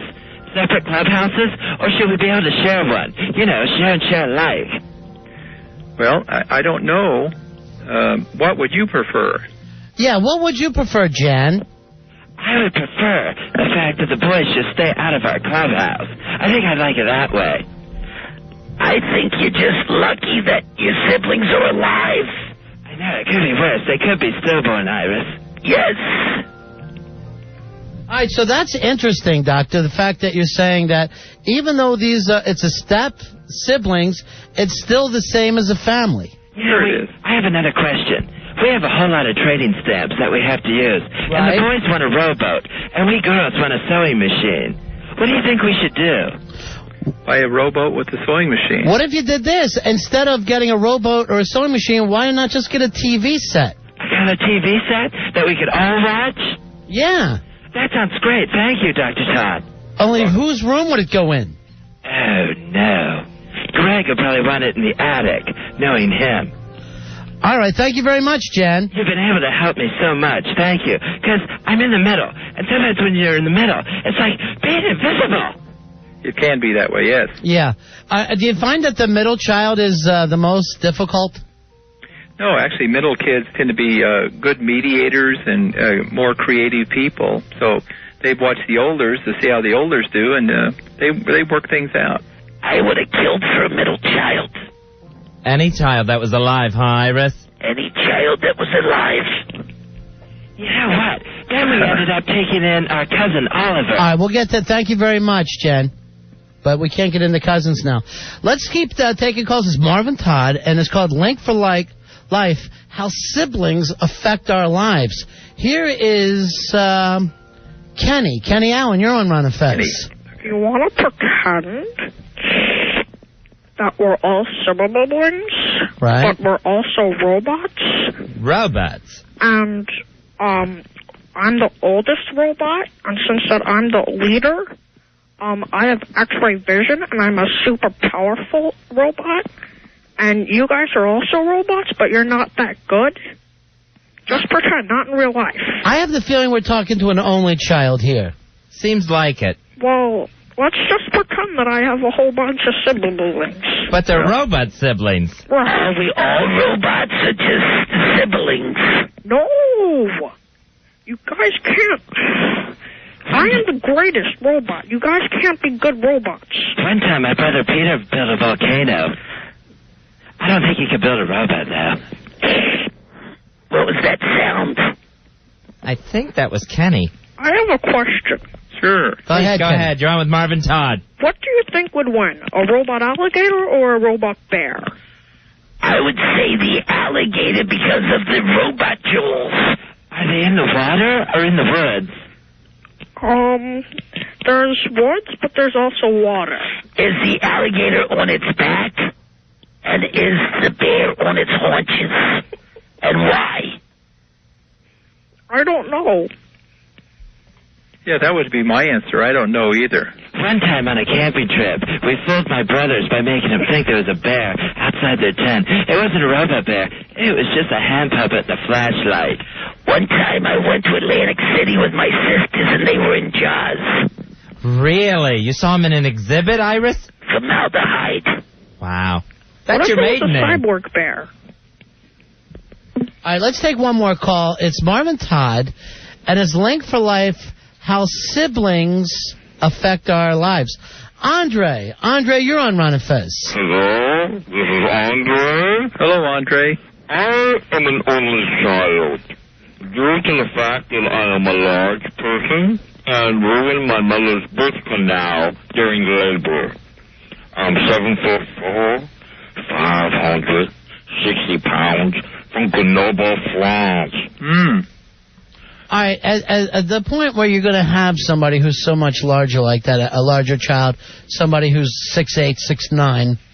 No, much bigger. You're bigger than that? 7'4", 560 pounds, from Grenoble, France. I'm taller than that. I don't think so. But that's how come that I'm taller than that, since that I'm the leader. And you guys are my minions. I had no siblings. All they gave me to play with was snakes. Snakes? Do you like snakes? No, I hate snakes. I am afraid of snakes, and I think that's where it came from. The fact that my only playmates were snakes. I would have a play date, my mother would set it up, and it would be with a snake. That's insane. Were they robot snakes? I don't think so. They seem to be the real variety. Was it a snake? Was it a snake, or were you touching your junk? It was a snake, Irish. One time, they put a spider in one of our sleeping bags while we were having a slumber party. Right. But it was just a rubber spider. And then they put itching powder in our sleeping bags. Maybe that was Greg pushing his junk in your sleeping bag. I don't think so. Greg always had a thing with Marcia. It's always Marcia, Marcia, Marcia. With me, it was always snakes. Dr. Todd? Yes, I'm still here. When you start to hear some of these stories, it seems like no matter who you talk to, it's the same kind of stories time after time? No, they're always different. They're new and interesting and different stories. Yes, they are interesting. Uh-huh. I think I have a lot in common with people with stillborn families. Well, that's true, Iris. I'm sure you do. What if a robot dinosaur interfered? Then what would happen? How big is the dinosaur? Like a small T-Rex. Like a baby T-Rex. Because I'm 7'4", 560 pounds, from Grenoble, France. I'm just trying to get some perspective, Kenny. Who said that? Who said that? Yeah, I'm having a hard time with this round table. Dr. Todd? Yeah, sounds like you're having fun there. What's that mean? What is that supposed to mean? Let's not start calling names, Cali boy. Exactly. You know, I think we have enough problems with the snakes in the world. You're sitting there licking your own Sacramento, and you're telling the rest of us what to do. I'm from Bay Ridge, Brooklyn. Okay. You're not the only author. One time my mom wrote an article for Today's Woman magazine. Well, that's good. I'll be in that article. I'll be in that magazine in August. My parents passed away. I'm sorry. I lost my dad. My dad was... My parents are robots. Really? My parents are dirty, ethnic snake lovers is what they are. My mother choked on a Coney Island whitefish.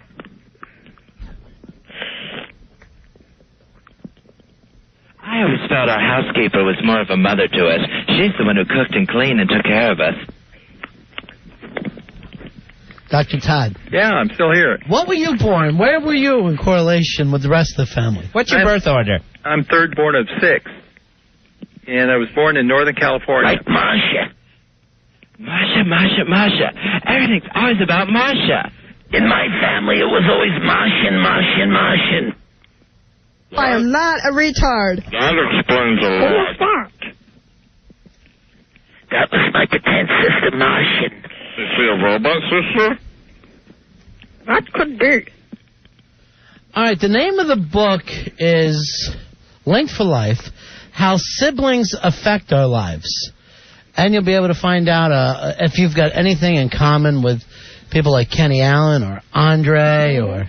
You can check your birth order there. It's available at Barnes & Noble, Amazon.com, and other bookstores. It sounds like a fantastic book, Dr. Todd. You'll enjoy the reading of it. I enjoyed writing it, and you'll enjoy reading.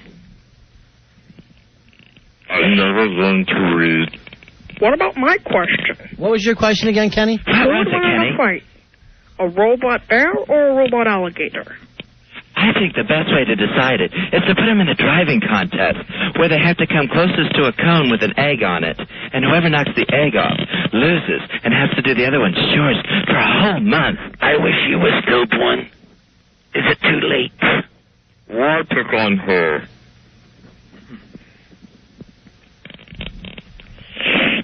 It's Marvin Todd. Marvin, I have to tell you, it's gotten a little uncomfortable here for me. Well, it's pretty lively. Who'd the dinosaur turn on? Sounds like a good, lively family. I hope the Snape. We're not the same family, nutso. We're all just callers, trying to find out our own particular brand of pain.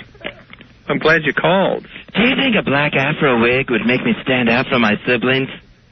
Probably. I could wear it to Lucy Winter's birthday party, but then they'd all think my wig was a big joke. We all go through that stage. A robot wig? It's uncomfortable.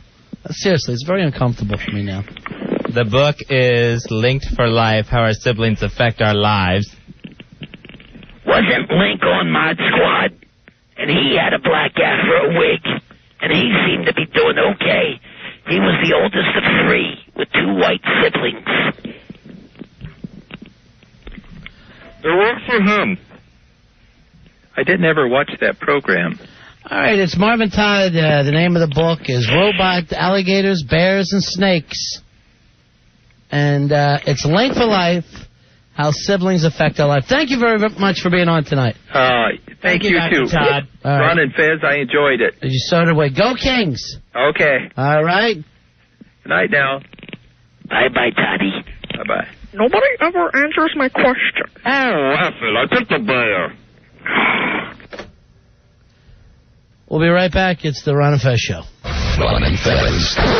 You're scaring me. Stop it. 1027 WNEW. We're Ron and Fez. 877-692-1027. Our intern thing, too. He's almost there, Ronnie. He's just under 20 minutes away from staying up on that end table. Oh, he almost fell off. I got his attention, and he completely teetered. He's almost at 4 hours in his tribute to David Blaine, who's in Bryant Park, standing on a 109-foot pole. Yeah, well, we'll probably make it a little more difficult and start throwing carts at him, so be ready to do that. Please load us up with some carts. Our buddy, Wally the Cue Card guy, is here from Saturday Night Live. How many new people in Saturday Night Live next year, do you think? We have no idea yet. We don't know. Well, they'll start. I don't know if they're looking. We have, our cast is like 15 people strong right now. Yeah. Well, minus Will, but they'll probably look around the summer and nothing happens right now. You don't know if any of the other regulars will be gone? No. Is Anna coming back after she has the baby? Yep. Anna Gasteyer. Yep. She's due June 23rd, right around there. So. You know who I love on the show now is Minnie Riperton's kid. Oh, Maya. Maya Rudolph. I crack up at her. Maya's great. She's my new favorite, I think. They actually did a great job with her. They would put her in the background of some sketches, and then finally she started carrying stuff herself. She's great. She's really talented. Yeah. She does very well. Yeah, she'll do well. She'll definitely do well. And she's nice to me, which is nice. Yeah.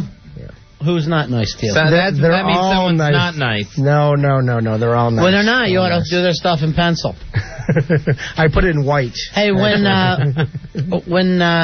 Will held up that thing thanking somebody, who the hell was it at the end of the show? One of the writers, Matthew, who wrote a lot of the sketches with him. Oh, is that right? And he's leaving also. Ah. So that was they're not supposed to hold cards up like that. Kind of Lauren put a kibosh on thanking people and putting things like that. So he kind of did that as a special thing. Yeah, what's Lauren going to do? Fire him? Exactly. Sure. Exactly. So, Lauren still got it together, or is he getting spacey? No, he's Ivory Tower? Yeah. Nice. That's where I'd like to live. Yeah, he's doing good. That's my goal one day, get in an Ivory Tower and stay there, Fez. Ah, beautiful. I'll be right there with you. No, ain't gonna happen. You'll still be here. What? With these losers? Yes. Hey, Frank, you're on Ron and Fez. Hey, Frank. Up, guys? Yeah, buddy. How you guys doing? Yeah, we're okay. Doing all right. Well, I was watching Fox News before. Yeah. While I was listening to you guys, of course. Uh-huh. And Piazza came on, and he was talking about all the rumors about him being gay, and he had a comment about it. What did he say? I have it on tape. Oh, good. Yeah, sure. I'd like to hear it. Go. Tonight's game down in Philadelphia, Mets catcher Mike Piazza decided it was time for him to speak out. I'm not gay. I'm heterosexual. And that's pretty much it.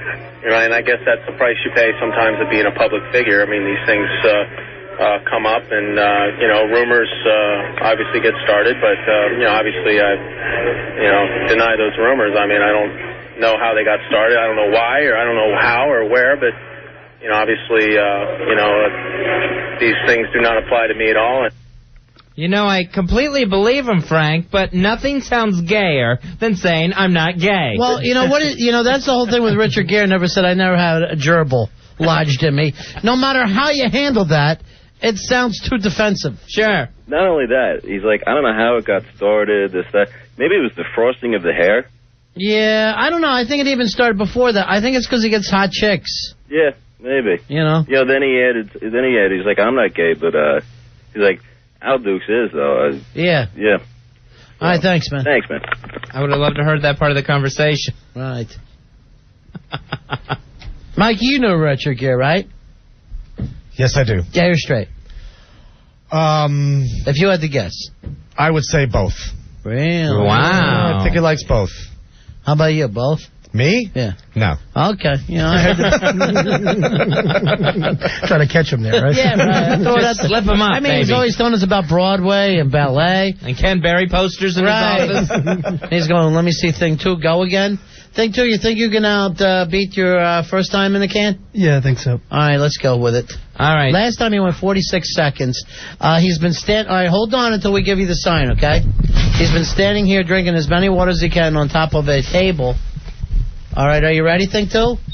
Yeah, man. All right, start it when you are. Do what you have to do there. Now he's a little shut.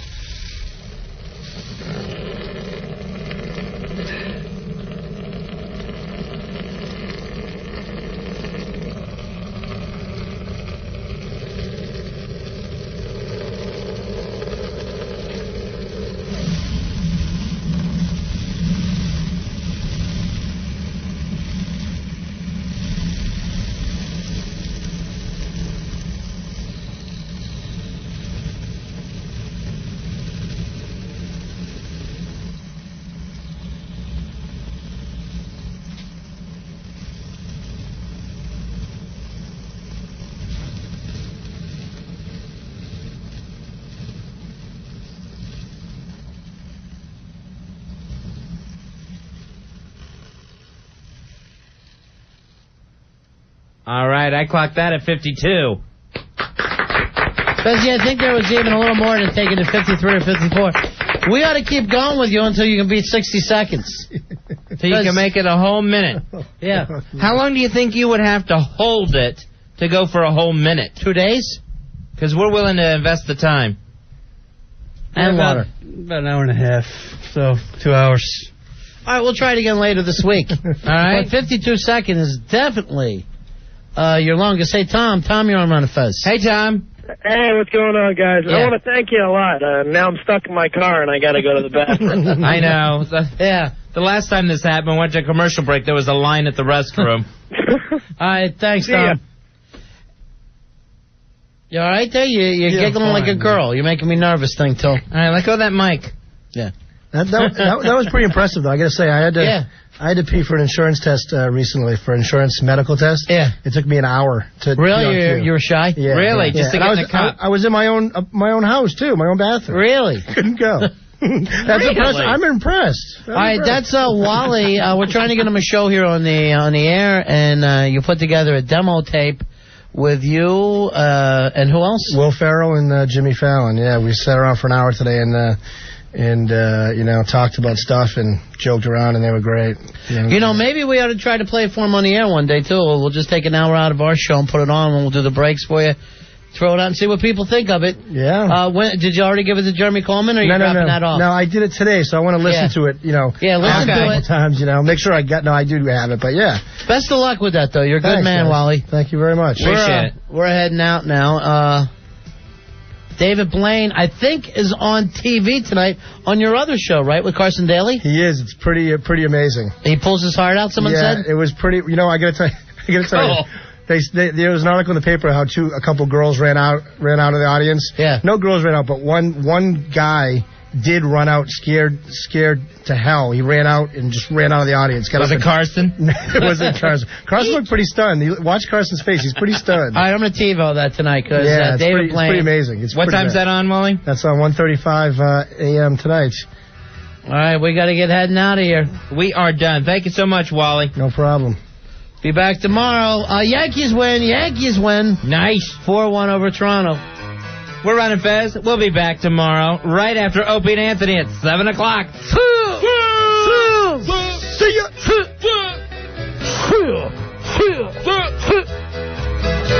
I'm the gay guy on Broadway. Hey, I'm the gay guy. Remember me? I'm gay. When I'm interested in one guy, if he doesn't pan out, I'll bang this guy. I can't prove, though, I've ever been with a woman. Hey, I'm the gay guy. I'm the gay guy on Broadway.